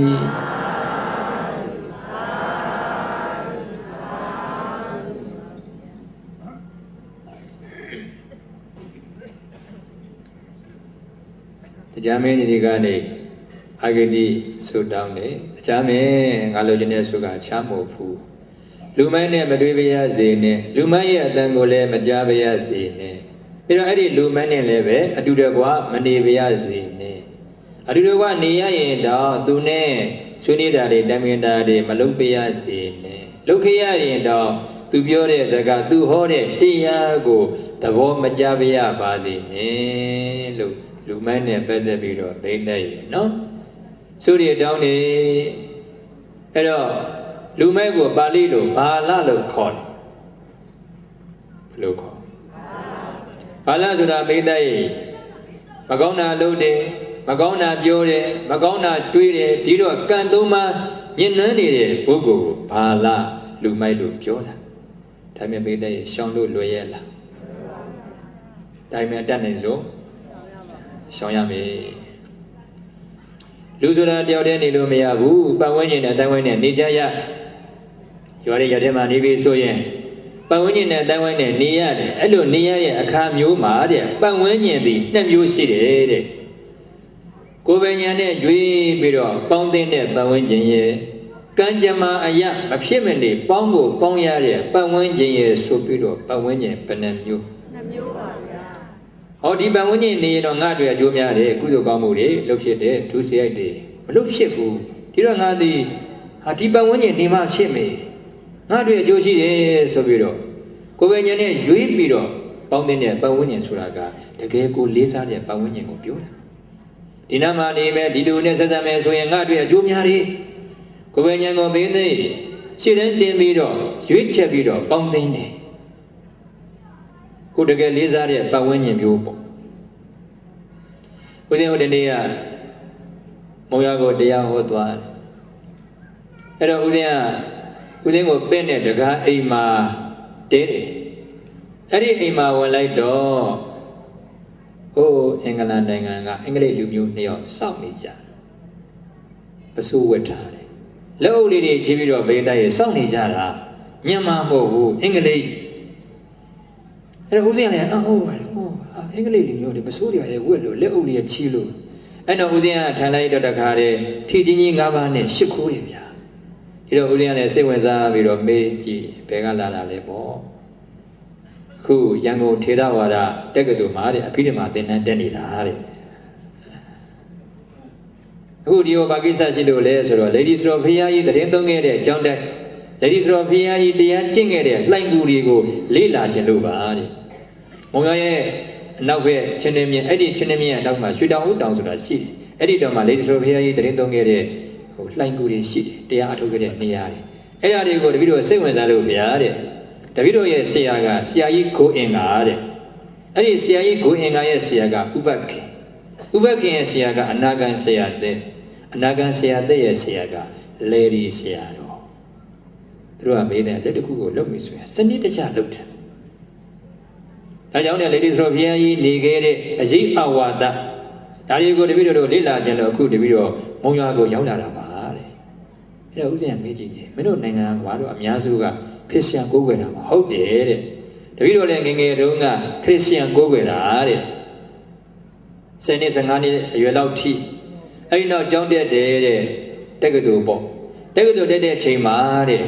ဘာသာတရားတွေကိုအယုံကြည်မရှိတော့ဘာသာမဲ့ဖြစ်သွားတယ်အစကတော့ဗါလေခရစ်ယာန်အဲ့တော့တက္ကသိုလ်တက်လိုက်တော့ဘာသာမဲ့ဖြစ်သွားတယ်ဘာသာမဲ့ဖြစ်ပြီးတော့အသက်23နှစ်အရွယ်မှာတဲ့ဆရာကြီးကိုအင်္ဂါနဲ့တွေ့တယ်တဲ့သူတို့အင်္ဂလန်နိုင်ငံမှာရောက်လာပြီးတော့တရားပြဒါနဲ့စိတ်ဝင်စားပြီးတော့ငါတရားထိုင်အောင်မယ်ဆိုပြီးတော့အဲ့ဒီတရားစခန်းမှာဝင်ပြီးတော့တရားထိုင်လိုက်ဝိပဿနာတရားဝိပဿနာအထုလိုက်တော့ဗျာတဲ့ဘဝငြိမ်းချမ်းလာတယ်ငါကဆိုရင်ဓာတ်တွေကြောင့်ကြဓာတ်တွေဝမ်းနေဓာတ်တွေဒါတွေနဲ့နေရတာဘဝဟာမငြိမ်းချမ်းဘူးတဲ့အခုတရားအထုလိုက်တော့ငြိမ်းချမ်းလာတယ်ဩဒီဝိပဿနာဆိုတာငါတို့ရဲ့နေနည်းထိုင်နည်းပဲငါတို့လိုက်နာရမယ်စီကံနိစနစ်ပဲဆိုတာကိုတပိတော့လက်ခံလာပြီးတော့အဲ့ဒါဗုဒ္ဓံတရဏံကိစ္ဆာမိဖြစ်သွားတယ်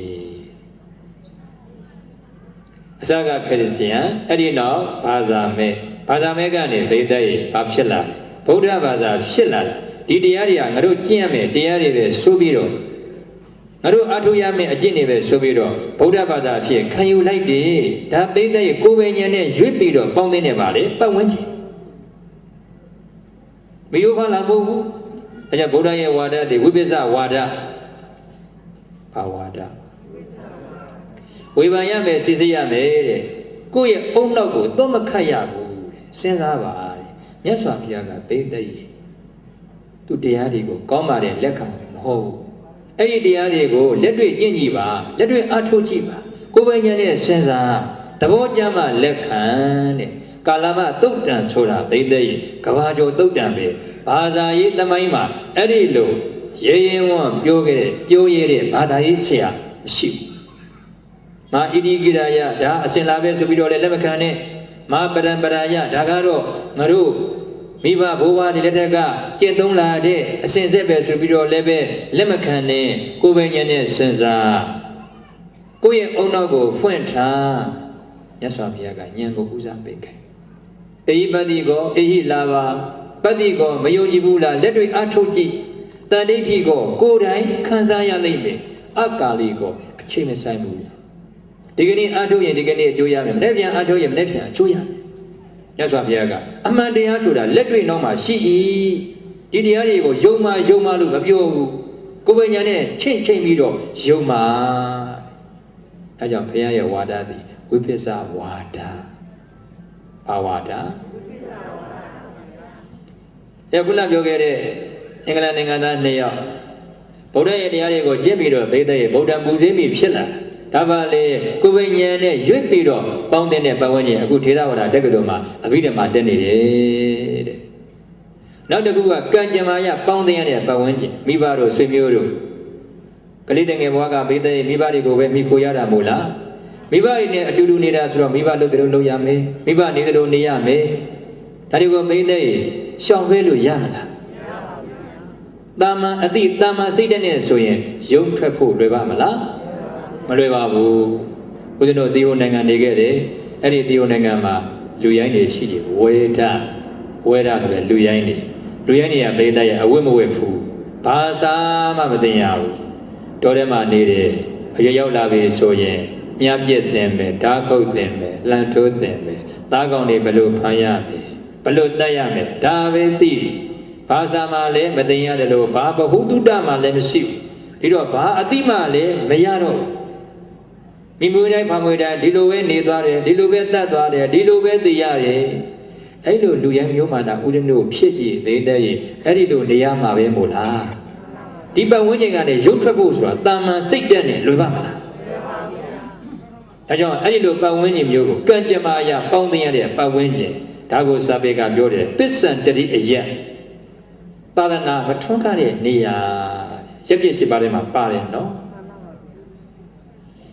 အဲ့လိုပတ်ဝန်းကျင်မျိုးနဲ့မတွေ့ဖို့ကြတော့ဗိဒ္ဓရဲ့ဆုတောင်းယုံမှအပအခြားနည်းမရှိတော့ဒါကြောင့်အဂတိရှင်တွေကဒီလိုလူရိုင်းမျိုးနော်ဘာအတိဘာဘဟုတုတ္တမှမရှိတဲ့နေရာမျိုးရောက်သွားရင်တော့မလွယ်ဘူးဒီတော့ဆုတောင်းမှပဲဆိုပြီးတော့ဒီဆုကိုတောင်းတာလူမိုက်တွေနဲ့မတွေ့ပြရစေနဲ့အဲ့တော့အကြမ်းမင်းသဘောကျသွားတယ်ဟာဒီဆုကလည်းကောင်းတာပဲလောကကြီးမှာ တော်ကောင်းတဲ့သူယုံမှာကများတယ်ဒါကြောင့်ဒီစုတောင်းတာပဲဆိုပြီးတော့တရားမင်းသဘောကျပြီးတော့ရှင်ဘုရားစုတွေကလည်းတကူတကူကောင်းလိုက်တာဗျာဆက်ပြီးတော့တောင်းပါဦးဗျာဒါနဲ့ပိဋကယူတောင်းနေဓိရံပတိသူနေဓိရံဓိရိနာသာသံဝေတိဓိရိနလပတလပတံဂရေ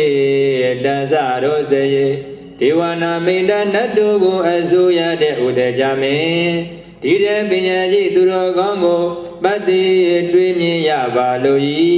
ဒီတဲ့ပညာရှိသူတော်ကောင်းရဲ့စကားကိုသူနေကြားနာခွင့်ရပါလို့ဤဒီတဲ့နာပညာရှိသူတော်ကောင်းနဲ့သဟတံဝေတိအတူတကွနေရပါလို့ဤဒီတဲ့နာပညာရှိသူတော်ကောင်းနဲ့အလမတန်လပံအတူတကွပြောဆိုခြင်းတိုင်းမင်းခြင်းကိုကရေပြုလုပ်ခွင့်ရပါလို့ဤတန်အဲ့ဒီပညာရှိရဲ့စကားကိုအဲ့ဒီပညာကြီးဟောတဲ့တရားပြောတဲ့စကားကိုရောစေနှစ်သက်မြန်လို့ရပါလို့ဤလို့အဂိဏိတာပေသောအဂိတိအမိရတဲ့ရှင်ရသေးသည်ရာဇီကောင်းစွာမသွေတောင်းဆိုလိုက်လေတော်တည်း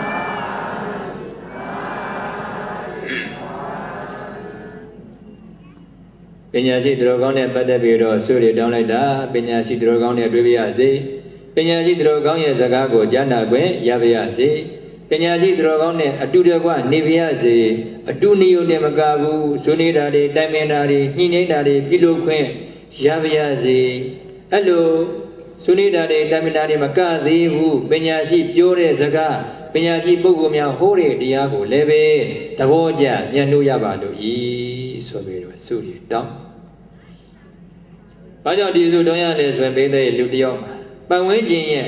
ဩဇာလွှမ်းမှုအဲ့တော့မိကောင်းဆွေကောင်းနဲ့ပေါင်းလိုက်မယ်ပညာရှိသူတော်ကောင်းတွေစိတ်ကလိုက်မယ်ကိုယ်ပဲလိုက်မယ်ဆိုရင်ကိုယ်စီမှာသူတော်ကောင်းဓာတ်တွေကုဆက်လာတယ်။အော်ဒီစတော်ကြီးကိုဖူးလေးရရင်စိတ်ထဲမှာအေးသွားတာပဲမျက်နှာတော်လေးကငြိမ်းချမ်းလိုက်တာ။ဘာကြောင့်ငြိမ်းချမ်းတာလဲတရားရှိလို့အလိုလေးငြိမ်းချမ်းခြင်းအခုလိုတရားရှိအောင်ကြိုးစားမှဖြစ်မယ်ဆိုပြီးတော့သူတော်ကောင်းဓာတ်တွေရပါလေကုဆက်လာတယ်။ဒီတော့စိတ်ဓာတ်လေးတွေသိမ်မွေ့လာမယ်ညဉ့်ညံ့လာမယ်။တရားအားတွေကောင်းလာမယ်သီလအားတွေကောင်းလာမယ်ပညာအားတွေကောင်းလာမယ်။ခုနအင်္ဂလန်နိုင်ငံကနော်အင်္ဂလိပ်လူမျိုးနေရောက်မုံရွာရောက်လာတဲ့လေဒီဆိုဘုရားကြီးနေခဲ့တဲ့နေရာတွေလာကြည့်တယ်ဆိုတာဘိသိက်ကြီးအဲ့ဒါလေဒီဆိုရဲ့သူတော်ကောင်းဓာတ်ကိုလာပြီးတော့ကူးတာပဲ။အော်ဒီနေရာတရားအထုတ်သွားတာကိုကြည်စားလှိုင်ကူထဲမှာဒါကြောင့်စတော်ကြီးဟာတကယ်ပေါက်ပေါက်မြောက်ဖြစ်သွားတာပဲဆိုပြီးတော့သူတော်ကောင်းဓာတ်တွေလာပြီးတော့ကူးတာဒါကြောင့်မိကောင်းဆွေကောင်းနဲ့ပေါင်းရမယ်ပညာရှိသူတော်ကောင်းများကိုစိတ်ကပ်ရမယ်ကိုယ်ွယ်ရမယ်အဲ့လိုကိုယ်ွယ်သည့်အတွက်ကိုယ့်ရဲ့ရင်ထဲမှာသူတော်ကောင်းဓာတ်တွေကူးဆက်လာတယ်တဲ့ဦးဇင်းတို့ဟိုးလွန်ခဲ့တဲ့အချိန်တုန်းကအလွန်ထင်ရှားတဲ့အကြောင်းတရားကြီးတစ်ခုရှိခဲ့ဘူးတယ်မဟာဝိဟာရကျောင်းတိုက်ပရိယတိဇာပေလောကမှာဘိသိက်ရဲ့အလွန်ထင်ရှားတဲ့အကျောင်းတိုက်ကြီးဇာပေတမြောက်ခြင်းနဲ့ဆိုရင်အဲ့ဒီကျောင်းတိုက်မှာသွားပြီးတော့စသင်ရအဲ့ဒီကျောင်းတိုက်မှာမထေမြတ်တစ်ပါးရှိတယ်အဘိယအဲ့ဒီအဘိယမထေသည်တရက်စာပုချမ်းပဲပိဋကသုံးပုံရဲ့အဓိပ္ပာယ်တွေကိုဖွင့်ဆိုမယ်ဆိုပြီးတော့စီကိုတီးခန့်လိုက်တယ်။အချက်ပေးတာပေါ့နော်စီတီးခန့်လိုက်တယ်။အဲ့ဒီစီတီးတန်ကိုအဘိယမထေရဲ့ဆရာကကြားသိသွားတယ်။ဟာခုနစီတီးတန်ကြားပါတယ်ဟုတ်ပါတယ်ဖေ။ဘယ်သူကတီးခိုင်းတာလဲဒီရှင်ဘုရားရဲ့တပည့်အဘိယမထေကတီးခိုင်းတာပါဖေ။အေးဘာလို့မလုပ်လဲ။ဒီပိဋကသုံးပုံရဲ့အဖွင့်အဓိပ္ပာယ်ကိုပို့ချမလုပ်ပါနဲ့ဖေ။အဲ့ဒီအဖွင့်အဓိပ္ပာယ်ကိုအဋ္ဌကထာလို့ခေါ်တယ်။မြတ်စွာဘုရားဟောတာကိုတော့ဘိသိက်ရဲ့ပါဠိတော်ဧကန္တမယံဘဂဝါသာဝိထိယံဝိဟရတိဧကန္တမယံအခါရပါဝိဟရတိနေတဲ့ဘလို့နေတဲ့ဒိဗ္ဗဝိဟာရဣရိယပဒဝိဟာရအရိယဝိဟာရအဲ့ဒီလိုပဲပါဠိတစ်ခုရဲ့အဓိပ္ပာယ်တွေကိုဖွင့်ဆိုပြတာကိုအဋ္ဌကထာလို့ခေါ်တယ်တဲ့ဒီပါဠိကိုမြင်လိုက်တယ်ဒါဘာပြောတာဘာဆိုလိုတာဆိုတာကိုသိသွားအောင်အဋ္ဌကထာကိုကြည့်ရတယ်အဲ့ဒါကိုပို့ချမယ်ဆိုပြီးတော့စီကိုတိခိုင်းတာ ဒီလိုဆိုရင်ကွာတဲ့ငါရဲ့တပည့်သွားခေါ်ကြည့်ဟေ့ဒါနဲ့အဘိယမထေရသည်ဆရာဖြစ်သူထံရောက်လာတယ်ဟေးအဘိယဘုရားမင်းစီတိခိုင်းတယ်ဆိုမှန်ပါဘုရားဘာလို့မလို့လဲတပည့်တော်စာဖို့ချမလို့ပါဘုရားဒါဆိုရင်ကွာတဲ့ဟောဒီစာပိုင်လေးရဲ့အဓိပ္ပာယ်ကိုငါ့ကိုပြောပြအဓိပ္ပာယ်တွေဖွင့်ဆိုပြဒါနဲ့အဲ့ဒီစာပိုင်လေးရဲ့အဓိပ္ပာယ်ကိုရှောက်လိုက်တယ်အေးဟုတ်ပြီနောက်တနည်းပြောပြနောက်တနည်းထပ်လျှောက်တယ်အေးဟုတ်ပြီနောက်တနည်းပြောပြထပ်ပြီးတော့လျှောက်တယ်စာပိုင်တစ်ပတ်ရဲ့အဓိပ္ပာယ်ကိုဘိသိက်သုံးနည်းလျှောက်လိုက်တယ်လျှောက်လိုက်တော့ငါတပည့်တဲ့မင်းပြောတဲ့သုံးနည်းတွေကပထမနည်းဟာငါတို့ဆရာအစဉ်ဆက်ပို့ချခဲ့တဲ့နည်းပဲကွာဒါပေမဲ့ငါတပည့်ကဆရာထံကနေစာမလွေခင်းပြီးတော့ကိုယ်တိုင်ကိုကြလိုက်ခိုက်တာမဟုတ်ဘူးမှန်တော့မှန်တယ်သို့တော့ကိုယ်တိုင်ကိုကြလိုက်ခဲ့တာမဟုတ်သည့်အတွက်ငါတို့ဆရာကဒီလိုပြောသွားဒါကြောင့်ဒီလိုမှတ်ထားဒီလိုပြောလို့မရဘူးတဲ့ဒီတော့ကွာမင်းငါစာလိုက်စီခြင်းလေးတဲ့သူများကိုပို့ချတယ်ဆိုရင်ကိုယ်တိုင်ကဆရာနီးကြကြလိုက်မှကောင်းတယ်ဆရာမြတ်နီးမကြဆိုတဲ့အတိုင်းပဲပို့ပြီးတော့တိကျမှုရှိစေဖို့အတွက်ငါတပည့်စာမချလိုက်ဘူးမင်းစာလိုက်ဖို့လိုသေးတယ်မမဖေဟာဘယ်သူစီကလိုက်ရမှာလဲအေးရောဟေနဇနေပုတ်မှာတုလာဒရဆိုတဲ့ကျောင်းနယ်ကြီးရှိတယ်ကွာတဲ့အဲ့ဒီကျောင်းနယ်ကြီးမှာတဲ့တရင်သုံးနေတဲ့ဓမ္မရခိတမထေဆိုတာဗိဒကသုံးပုံရဲ့အဓိပ္ပာယ်တွေကိုဖွင့်ဆိုနိုင်တယ်။ဒါကြောင့်မင်းအဲ့ဒီဆရာစီမှာသွားပြီးတော့ဇာလရမယ်မမဗျာဆိုပြီးတော့အဘိယမထေရသည်တပည့်တွေနဲ့တကွာတုလာဒရကျောင်းတိုက်ကိုသွားတယ်။ကိုရောက်တဲ့အခါမှာဓမ္မရခိတမထေရကိုသွားပြီးတော့ရှစ်ခိုးတယ်။ဒီတော့ဆရာကြီးကမေးအရှင်ဘုရားလေတပည့်တော်မဟာဝိဟာရကျောင်းတိုက်ကပါဖေရဝဲဘလို့ခေါ်တယ်အဘိယလို့ခေါ်ပါတယ်ဖေရဘာကိစ္စရှိလို့လဲတပည့်တော်အရှင်ဘုရားကြီးကလည်းစာလိုက်ချင်လို့ပါဖေရတပည့်တော်ပိဋကသုံးပါးရဲ့အဖွဲအိဗယ်တွေကိုအကုန်လုံးသိကျင်လို့ပါဖေရအေးဒါပေမဲ့ကွာတဲ့ငါပါဠိတို့ညဇာဟောတဲ့ပါဠိတို့ချွတ်တော့မေ့နေဒီတော့တဲ့ညအခါမှာအဲ့ဒီပါဠိတွေကိုရွတ်ပြငါ့ကိုရွတ်ပြနေ့အခါမှာဆိုအဲ့ဒီပါဠိတွေရဲ့အဓိပ္ပာယ်ကိုတစ်ခုချင်းငါသိရှင်းပြမယ်ကာယ ानु ပဒနာဆိုတာရုပ်ကိုရှုမှတ်တာဝေဒနာ ानु ပဒနာဆိုတာဝေဒနာကိုရှုမှတ်တာအဲ့ဒီတော့တစ်ခုချင်းဒီပါဠိတွေရဲ့အဓိပ္ပာယ်ကိုငါရှင်နားလည်အောင်ငါသိရွတ်ပြမယ်ညအခါမှာတော့အဲ့ဒီပါဠိတွေရွတ်ပြမှန်ပါဖေဟာဒါနဲ့အဘိယသည်ညအခါမှာဆိုရင်ဆရာဖြစ်တဲ့ဓမ္မရခိတမထေရထံပါဠိတွေရွတ်ပြဒီကရောက်ပြီဆိုရင်ဆရာဖြစ်သူကငါတပည့်ရေဒီပါဠိကဘာကိုဆိုလိုတာဒီပါဠိရဲ့အဓိပ္ပာယ်ကဘလို့ဘလို့ပဲဆိုပြီးတော့ကျောင်းမစွန်စားကျွတ်ကျွတ်ဝါတို့တစ်ခုချင်းရှင်းပြတယ်တဲ့လာပေါင်းများစွာကြာလာတဲ့အခါမှာဘေးတဲ့ပိဋကသုံးပုံကိုဆုံးသွားတယ်ဒီတော့ကဲငါစာပို့ချလို့ပြီးပြီစာပို့ချလို့ပြီးပြီဆိုတော့ငါသူစီကနေကမ္မထန်တောင်းအောင်ပါပဲဆရာကစဉ်းစားနေတာဘေးတဲ့ငါတပည့်ကိုငါဒီစာရီပို့ချပြီးပြီတဲ့ဒီစာရီကိုလက်တွေ့အထောက်ဖို့လိုတယ်တဲ့ဒီတော့ငါတပည့်စီကနေငါကမ္မထန်တောင်းမယ်ဆိုပြီးတော့ကလတိမောကနေဖြာဖို့ဆင်းပြီးတော့တပည့်စီကနေကမ္မထန်တောင်းတယ်ငါရှင်တဲ့ငါဒီတရားအထုတ်ခြင်းဘလို့တရားမျိုးကိုအထုတ်ရမယ်ဘလို့ကမ္မထံကိုစီဖြန်းရမလဲငါ့ကိုပြောပြပါဟာရှင်ဖေဟာအရှင်ဖေဟာတပည့်တော်ရဲ့ဆရာပဲပိဋကသုံးပုံကျွမ်းကျင်နေတာပဲဖေဟာတပည့်တော်လျှောက်ဆရာလိုလို့လားအေးငါတပည့်ပညာသိတဲ့ပညာသိကသာတယ်ပညာသိဆိုတာမိတဲ့ရဲ့စာသိပညာသိဆိုတာကိုယ်ပဲဉာဏ်နဲ့ထိုးထွင်းပြီးတော့သိတာကိုပြောတယ်ဆိုကြပါတော့ဗျာသစ္စာလေးပါဟာဥစဉ်တို့သိတယ်တခါကြီးတက္ကမကြီးတွေသိတယ်ဒုက္ခသစ္စာသမုဒယသစ္စာနိရောဓသစ္စာမေဃသစ္စာဘိသိက်မသိဘူးလားအဲ့ဒီအသိရဘိသိက်ကိုယ်ပဲဉာဏ်နဲ့သိတာမဟုတ်ဘူးပညာသိလို့ခေါ်တယ်ဘာသိမြတ်စွာဘုရားကဟောခဲ့လို့သိတာနော်ကိုယ်ပဲဉာဏ်နဲ့ဩဒါဒုက္ခမှန်နေဒီဒုက္ခရဲ့အကြောင်းတရားဟောလောဘပဲကိုယ်ပဲဉာဏ်နဲ့သိတာမဟုတ်ဘူးအဲ့ဒါကိုပညာသိသောတာပန်ဖြစ်ပြီဆိုရင်တော့ကိုယ်ပဲဉာဏ်နဲ့သိပြီဒါကိုတော့ပညာသိအဘိယမထေရကတပည့်ဖြစ်ပြီမဲ့သောတာပန်ဓမ္မတခိတမထေရကဆရာဖြစ်ပြီမဲ့ပုထုဇဉ်ဒီတော့ဘိသိက်အစင်းနဲ့ညတူရလား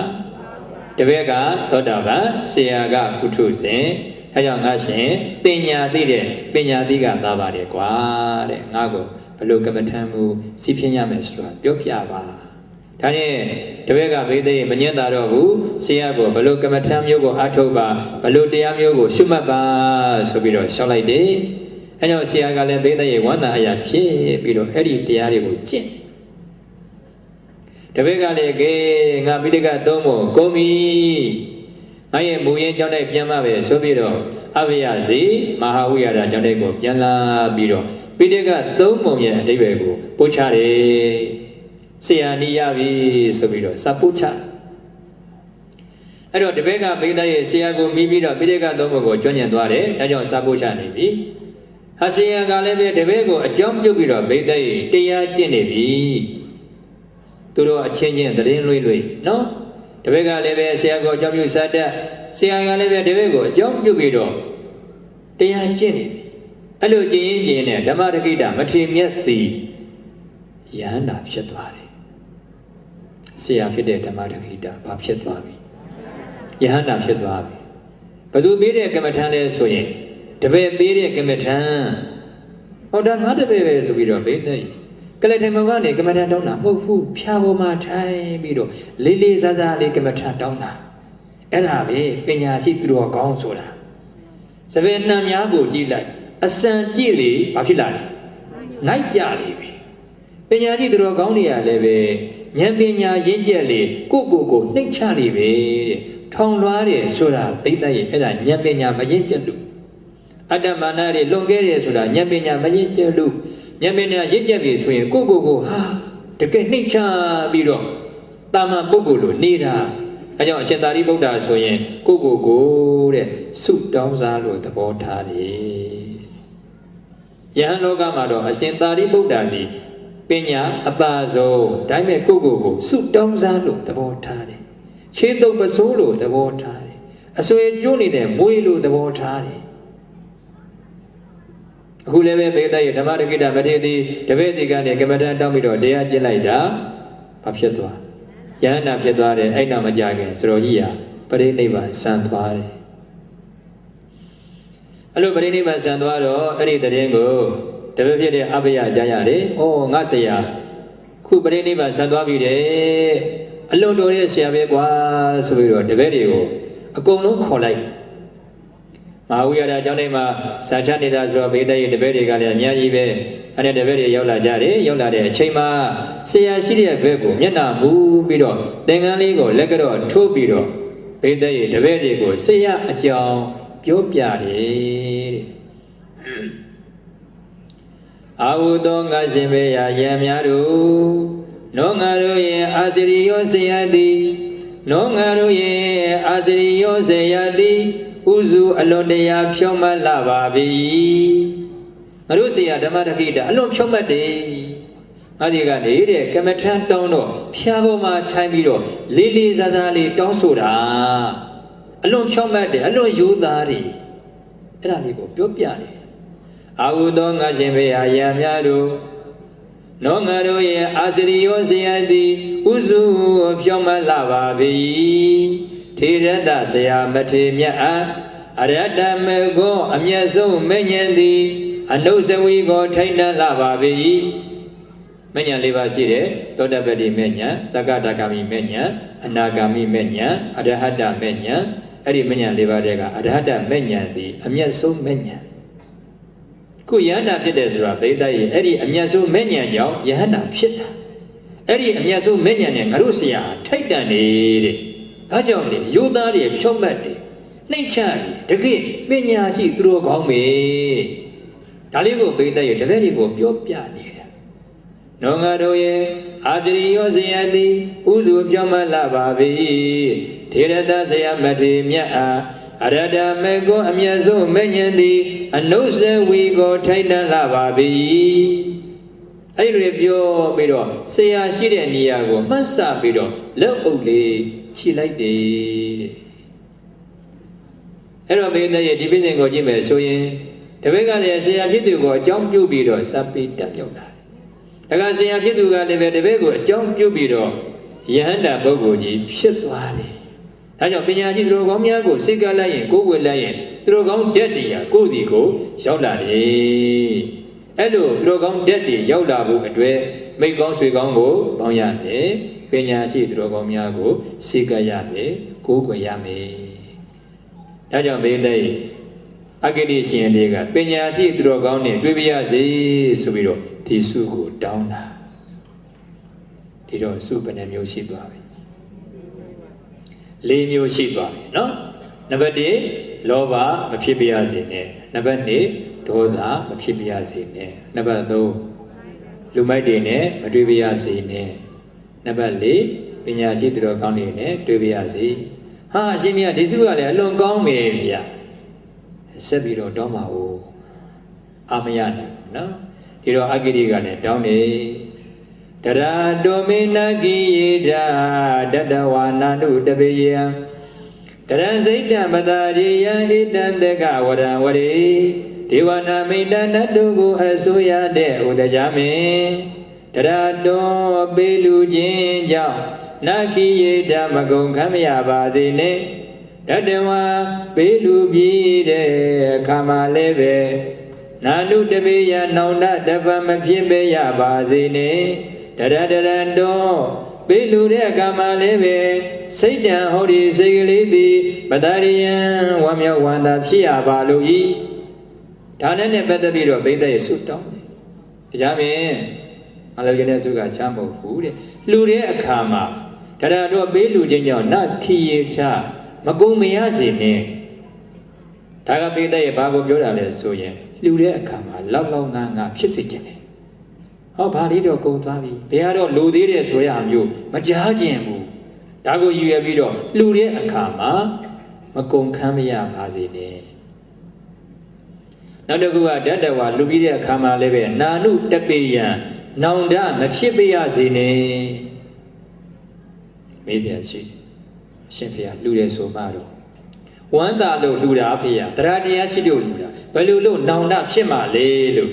ဘေးတဲ့ဒါမေးစရာပဲစိတ်ဆိုတာလေတော်တော်ခက်တယ်ဗျာ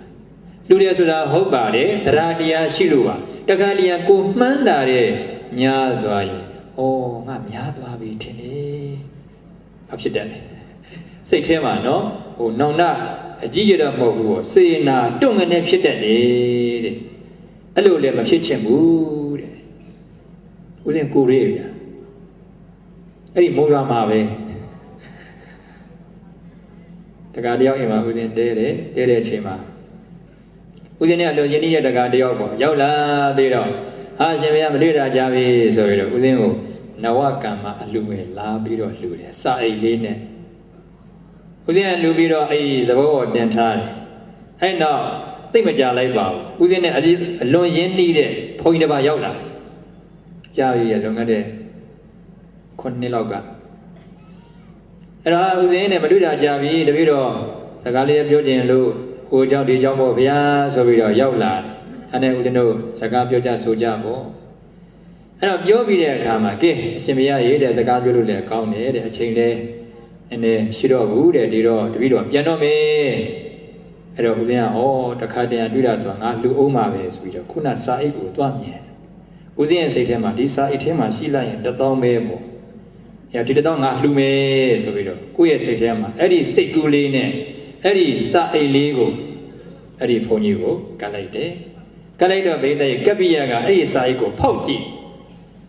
ဦးဇင်းရဲ့စိတ်ထဲမှာထင်တာက1000တကယ်တော့ဖောက်ကြည့်တော့ဘိသက်2000လည်းမကောက်3000လည်းမကောက်4000လည်းမကောက်5000ဖြစ်နေအဲ့ဒါလည်းမြင်လိုက်တော့ကိုယ့်ရဲ့စိတ်ထဲမှာ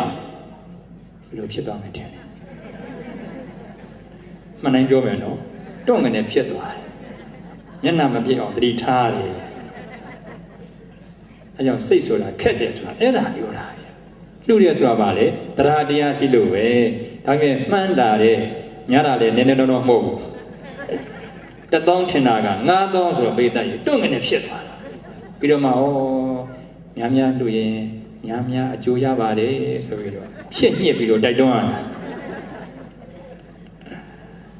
တာ ဒါကိုအဂိတိယသိရန်တူတယ်နော်ဒါကြောင့်တတဝါတဲ့လှူပြီးတဲ့အခါမှာနာနုတပိယနောင်တမဖြစ်ပါရစေနဲ့တဲ့ဩငါရွေပြီးတော့များတောင်းတာလားမသိဘူးလို့နောက်တစ်ခုကမေတ္တာရဲ့တရံတော့ပေးလူတဲ့အခါမှာလည်းပဲစိတ်သည်တဲ့ပတ္တာရိယပီတိဖြစ်ရပါလို့ဤတဲ့ဒါကတော့မေတ္တာရဲ့အလှူဒါနရဲ့ယက်လက်အလှူဒါနရဲ့ယက်လက်ဒီပါလေပီတိပဲပီတိဖြစ်ရင်ဖြစ်တဲ့လောက်အဲ့ဒီဒါနသည်အကျိုးပေးတတ်တယ်ဒါကြောင့်လူတဲ့အခါမှာနည်းနည်းပဲလူများပဲလူရေလေးတစ်ခွက်ပဲလူပန်းလေးတစ်ပွက်ပဲလူစိတ်ထဲမှာမေတ္တာရဲ့ဘာဖြစ်ဖို့အရေးကြီးပီတိဖြစ်ဖို့အရေးကြီးတယ်ပီတိဖြစ်ရင်ဖြစ်တဲ့လောက်အကျိုးပေးတတ်ပါတယ်ဒါကြောင့်တရားမင်းကဒီစုကိုတောင်းတာလူတဲ့အခါမှာဝမ်းမြောက်ဝမ်းသာလူရပါလို့ဤလူပြီးရင်မေတ္တာရဲ့ပြစ်မထားနဲ့ပြန်စဉ်းစားရင်အဲ့ဒါစာဂနုတ္တိပြန်ပြီးတော့စဉ်းစားရင်စာဂနုတ္တိအော်ဘယ်တော့ငါသေးသင်္ကလူခဲ့ဘူးတဲ့စွန်နေပါတယ်ငါလောင်းခဲ့ဘူးတယ်တွေးလိုက်ရင်ပြိုးလာရင်အဲ့ဒါစာဂနုတ္တိစာဂနုတ္တိဆိုရင်မေတ္တာရဲ့အဲ့ဒီကုသိုလ်ဟာတမထကုသိုလ်ဘာကုသိုလ်လူတို့ကတော့ဒါနပဲပြန်တွေးလိုက်တော့ပီတိဖြစ်လာတယ်အဲ့ဒီပီတိဖြစ်ရင်မေတ္တာရဲ့တမထကုသိုလ်အစဉ်ရောက်သွားဒါပေမဲ့အဲ့ဒီပီတိကလည်းဖြစ်ပြီးရင်ပြည့်ရဖြစ်ပြီးရင်ပြည့်ရတယ်အဲ့ဒီအနိစ္စသဘောကိုဆင်ញင်လိုက်မယ်ဆိုရင်ဝိပဿနာဒါပါလေဒါနကနေဘာဝနာဘက်ကိုနော်ပြောင်းသွားပြီတစုံတစ်ခုလိုလိုက်တယ်ပြန်တွေးလိုက်ပီတိဖြစ်လာတယ်သမထကုသိုလ်အဲ့ဒီပီတိဒီဖြစ်ပြီးရင်ပြတ်သွားတာပဲလို့နှလုံးသွင်းလိုက်ရင်ဝိပဿနာအစစ်မြင့်သွားပြီအဲ့တော့ကုသိုလ်ကိုအစစ်မြင့်ဖို့ပဲဗိတ္တရဲ့ဒီလိုပါလေနှလုံးသွင်းတတ်ရမယ်အဲ့တော့လူရင်းအနိချုပ်ကတော့ဒါနရဲ့ယတ္တိပီတိပဲဒါကြောင့်ပီတိဖြစ်ရင်ဖြစ်တယ်လို့အကျိုးပေးတယ်ဒါကြောင့်အလှူဒါနလုပ်တဲ့အခါမှာပီတိဖြစ်ပါစေဆိုပြီးတော့အာဂိတိရှင်တွေဆုတောင်းတာဒီတော့တရားမင်းကအရှင်မင်းကဒီစုကလည်းအလွန်ကောင်းတယ်နောက်ထပ်တောင်းပါဦးဟာတရားမင်းခက်ပြီဆိုရလွန်ခဏပေးနေတာကွာဒီတွေကတော့ငါသည်နောက်ဆုံးဆုတောင်းမှပြီဆိုပြီးတော့ဗိတ္တရဲ့ဆုတောင်းလိုက်ပြီဝရေဇမေတောတက္ကသဗ္ဗဗုဒ္ဓနာမိသေရာနမပုဏ္ဏဥပေယတိဧတံတက္ကဝရံဝရိဧဝနာမိဏနတုကိုဆိုရတဲ့ဥဒေကြမင်းဒုန်တိတိမင်္ဂကိုဝရစုကိုစိတ်အတော်ကေဝေပေးမယ်ဆိုရင်အញ្ញံဝရအကြစုမျိုးကိုတော့မတော်မပေးနဲ့အလိုချင်တဲ့စုကဘာလဲဆိုရင်ဒုန်တင်သည်မင်္ဂဤထံသို့ပုဏ္ဏနောက်ထတဖန်ဒုန်တင်သည်မင်္ဂဤထံသို့ပုဏ္ဏနောက်ထတဖန်နဥပေယာတိမလာတော့နေတရားမင်းနောက်ထပ်ငါးစီကိုမလာတော့နဲ့မင်းသွားတော့တဲ့ငါးစီကိုမလာတော့နဲ့ဆိုပြီးတော့တရားမင်းကိုနှင်ထုတ်လိုက်တယ်ဟာအရှင်ဘုရားစုကဘယ်နဲ့လဲဖေရတပည့်တော်ကိုနှင်ထုတ်နေပါလားဟုတ်တယ်တဲ့ဟောတချို့ပုဂ္ဂိုလ်များတပည့်တော်နဲ့တွေ့ရင်လို့ဆိုပြီးတော့တရားမင်းနဲ့တွေ့ပြရစေဆိုပြီးတော့တောင်းတတဲ့ပုဂ္ဂိုလ်ကြီးရှိတယ်ဖေရအခုအရှင်ဘုရားကျတော့တပည့်တော်ကိုနှင်ထုတ်နေတယ်ဘာအဓိပ္ပာယ်လဲဘာအကြောင်းရှိလို့လဲဖေရတရားမင်းဒါလည်းပဲအကြောင်းရှိတယ်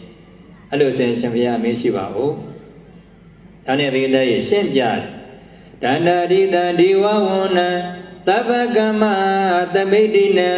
ဒိဋ္ဌဝါတပောပမေစေယဧတံတိတတနေပယံတန္တာရိတဒီဝဝနံနတ်စည်းစိမ်ဆိုတာတဲ့သဗ္ဗကမ္မသမိတိနံအလွန်ပြည့်စုံတယ်လူစည်းစိမ်နဲ့နှက်ရှင်လိုက်မယ်ဆိုရင်တရားမင်းစည်းစိမ်ဆိုတာအလွန်ပြည့်စုံတယ်အေးအဲ့လိုစည်းစိမ်ကကြီးကျယ်သည့်အတွက်တရားမင်းကိုခဏမြင်ရရင်တဲ့အကြပြီးတော့ငါလည်းပဲတရားစည်းစိမ်ရရင်ကောင်းပါပဲအဲ့ဒီလိုအတွေ့လေးဝင်လာမှဆိုရတယ်အဲ့ဒီလိုအတွေ့လေးဝင်လာရင်ဘိတ်တဲ့အဲ့ဒါလောဘ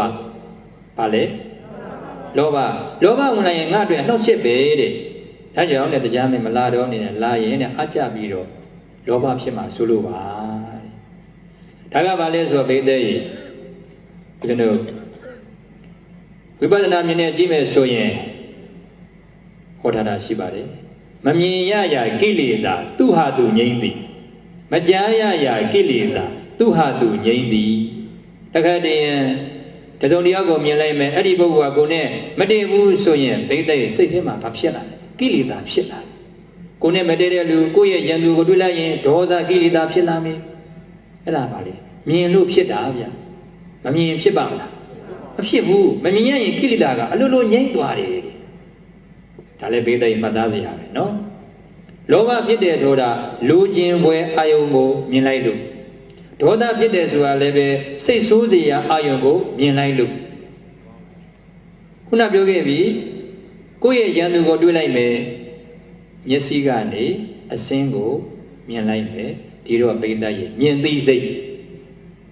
ဘာစိတ်မျက်စိရဲ့အစင်းရဲ့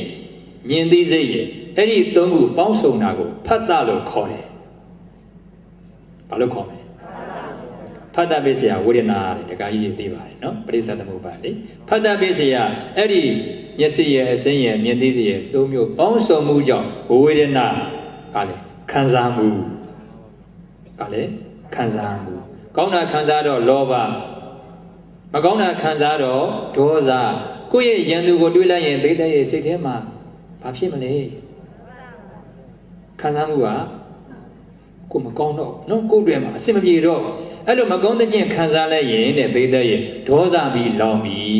တဲ့ဝေနာပစ္စယတဏှာအဲ့ဒီခံစားမှုတွေကကောင်းတယ်ဆိုရင်တဏှာလောဘဖြစ်လာပြီခံစားမှုကဘိသိက်မကောင်းဘူးဆိုရင်ဒုက္ခဝေဒနာမှာဒေါသမီလောင်တယ်ဒုက္ခဝေဒနာမှာလောဘမီလောင်တယ်ဥပေက္ခဝေဒနာမှာမောဟမီလောင်တယ်ဝေဒနာ၃မျိုးမိကလည်း၃မျိုးပဲဒုက္ခဝေဒနာဆိုတာကိုကြိုက်တဲ့ခံစားမှုကိုဒီတော့ပိဋကလောဘပေါ့ဒုက္ခဝေဒနာကိုမကြိုက်တဲ့ခံစားမှုဆိုတော့ဒါဒေါသပေါ့ဥပေက္ခကျတော့မထင်ရှားတော့မောဟအဲ့တော့လူတယောက်ကိုမြင်လိုက်တယ်အဲ့ဒီလူတွေကိုနဲ့မတည့်ဘူးကိုယ့်ရဲ့ယံသူဆိုရင်စိတ်ထဲမှာဘိသိက်ဒုက္ခဝေဒနာဖြစ်လာတယ်အဲ့ဒီဒုက္ခဝေဒနာကိုအကြောင်းပြုပြီးတော့ဒေါသမီတောက်လောင်ပြီဘယ်ကစတာလဲမြင်တာကစဘိသိက်ဘာကစမမြင်ရင်အဲ့ဒီဒေါသဖြစ်ပါမလားမဖြစ်ဘူးဒါကြောင့်မမြင်ရရာကိလေသာသူဟာသူငြိမ်းပြီတရားမင်းကိုတွေ့လိုက်တော့ငါတရားမင်းလိုဖြစ်ရင်ကောင်းမှာပဲဟောဒါကြတော့ဘိသိက်ဒုက္ခဝေဒနာလောဘမီဒီလောဘဘာကြောင့်ဖြစ်မြင်လို့ဖြစ်တာဒါကြောင့်တရားမင်းတဲ့မမြင်ရရာကိလေသာသူဟာသူငြိမ်းသည်ကိလေသာငြိမ်းမှုအတွက်မမြင်တာကောင်းတယ်မကြားတာကောင်းတယ်တဲ့မကြားရရာကိလေသာသူဟာသူငြိမ်းသည်မကြားအောင်နေလိုက်တဲ့ဒါတော့ဘိသိက်ယောဂီပုဂ္ဂိုလ်များအတွက်ပေါ့နော်စာကပြောထားတယ်အနန္တောအန္တောဝိယတဲ့မြင်တော့လဲမမြင်တယ်လို့နေပါတဲ့အပရိဒောပရိဒောဝိယနာကကြားတော့လေမကြားတယ်လို့နေတယ်မကြားခြင်းဟာဆောင်လိုက်ကဲတစုံတယောက်ကကိုယ့်ရဲ့အဖြစ်တွေပြောနေမယ်ဆိုရင်ဘိသိက်ရဲ့စိတ်ထဲမှာဒေါသဖြစ်လာမယ်ဒါကြောင့်မကြားတယ်လို့နေလိုက်ဒါဆိုရင်ဒေါသမီငြိမ်းသွားပြီအနည်းချုပ်လိုက်တော့ဘိသိက်ရဲ့မမြင်အောင်နေပါမကြားအောင်နေပါအဲ့ဒါအကောင်းဆုံးနေနည်းထိုင်နည်းပါပဲအဲကြောင့်တရားမင်းငါးစီကိုမလာတော့နဲ့ဆိုပြီးတော့ဘိသိက်ရဲ့ဒီစုကိုတောင်းလိုက်တာဒီတော့စုဘယ်နှမျိုးရှိသွား6မျိုးရှိသွားပြီနော်နံပါတ်1လောဘမဖြစ်ပါရစေနဲ့နံပါတ်2ဒေါသမဖြစ်ပါရစေနဲ့နံပါတ်3ဒုမိုက်နဲ့မတွေ့ပါရစေနဲ့နံပါတ်4သူတော်ကောင်းတွေနဲ့တွေ့ပါရစေနံပါတ်5လူတဲ့အခါမှာဝမ်းမြောက်ဝမ်းသာလူရပါလို့ဤနံပါတ်6ကတော့မမြင်ရရာကိလေသာသူ့ဟာသူငြိမ်းဖို့အတွက်မမြင်ရအောင်ဆိုပြီးတော့တရားမင်းကိုပြန်လွှတ်လိုက်တယ်အဲ့တော့တရားမင်းပြန်သွားတယ်တဲ့အာဂိတိရှင်တဲ့ဆိုတာဘိသိက်ရဲ့ရှားမဟုတ်ဘူးတဲ့ဘုရားလောင်းတဲ့ဒီလိုဘုရားကောရမအလောင်းနေရဖြစ်တယ်ဒီတော့ဒီစုတွေကိုတရားမင်းမပေးနိုင်မှသိတယ်ဘာကြောင့်တောင်းရတယ်ဆိုရင်တရားကျင့်ခြင်းသည်ဟောလိုလောဘဒေါသတွေမဖြစ်စေဖို့ပဲဆိုတာကိုသိစေခြင်းလို့ဒီစုကိုတောင်းတာဒီတော့ဘိသိက်ရဲ့ဘဝတဏ္ဍဝဆင်းမှာကျင့်လျရတယ်ဆိုတာအဲ့ဒီကိလေသာတရားစုတွေကြောင့်ဒီတော့ဘဝတဏ္ဍဝဆင်းရဲ့အပြည့်စုံသို့ရောက်ခြင်းနဲ့ဆိုရင်တဏ္ဍာခီးကြီးရက်စင်းစေခြင်းနဲ့ဆိုရင်လောဘဒေါသမဖြစ်အောင်ကြိုးစားကြပါလို့ တိုက်တွန်းရင်အဂိတိယသိစုတောင်းဆိုတဲ့တရားဒီမှာရင်ဒီကုန်းချုပ်ပါပြီမေတ္တာပို့ပြီးတော့တရားသင်ကြရအောင်အလုံးလိုက်ဆိုကြမယ်တကဘာလုံးမှာမြတ်တတံချမ်းသာကိုယ်စိတ်မြဲပါစေဥပယံပေကင်းစင်ဝေငြိမ်းကြပါစေဘုံ31ဖြစ်ဖြစ်အများစွာတတဝံချမ်းသာကိုယ်စိတ်မြဲပါစေဥပယံပေကင်းစင်ဝေငြိမ်းကြပါစေမေတ္တာနိတကရောလောကိတမဘာဒုဒုက္ခကရောမေတ္တာတိတလရတိဒုက္ခတုဖုတိတာပဇာလောကိတတဝါလီလီကိုမိပေါ်လာလောကတတကွအတွင်းမှာမေတ္တာနိတကရောမေတ္တာဤလူအပွေးပြုပဝင်ဝေလာမင်းကြီးသည်သမ္မာတတဝတရေအေးမြစေဖို့တေရရှင်ကကောင်းမွန်စွာဒုက္ခကရောသူလေဝန္တာငါလေရွှင်ပြုံးနှလုံးစိတ်ဝမ်းလန်းလာရဲ့ကိုချမ်းသာကိုပြုလျက်ဘာဒုရလေကင်းဝေးပေလေမကအေးရကိုရှုံးမြတ်တဲ့ရေထွန်းပါစေတည်းမေတ္တာတိတလရတိမေတ္တာဘွေလျာအေဒဆောင်တိယောဝါတို့ဖြင့်ဘုဒ္ဓတာဘုံဘုံလွမ်းထုံမွမ်းမလထိတွေ့အကုန်သောပဇာကပခေဝေပြေပြေ၌ဒီနေများစွာတတဝါတို့သည်ဒုက္ခတုကိုစိတ်ဧကဘေးရန်ကွာ၍ဝန္တာတကွချမ်းသာကြပါစေကုန်တည်း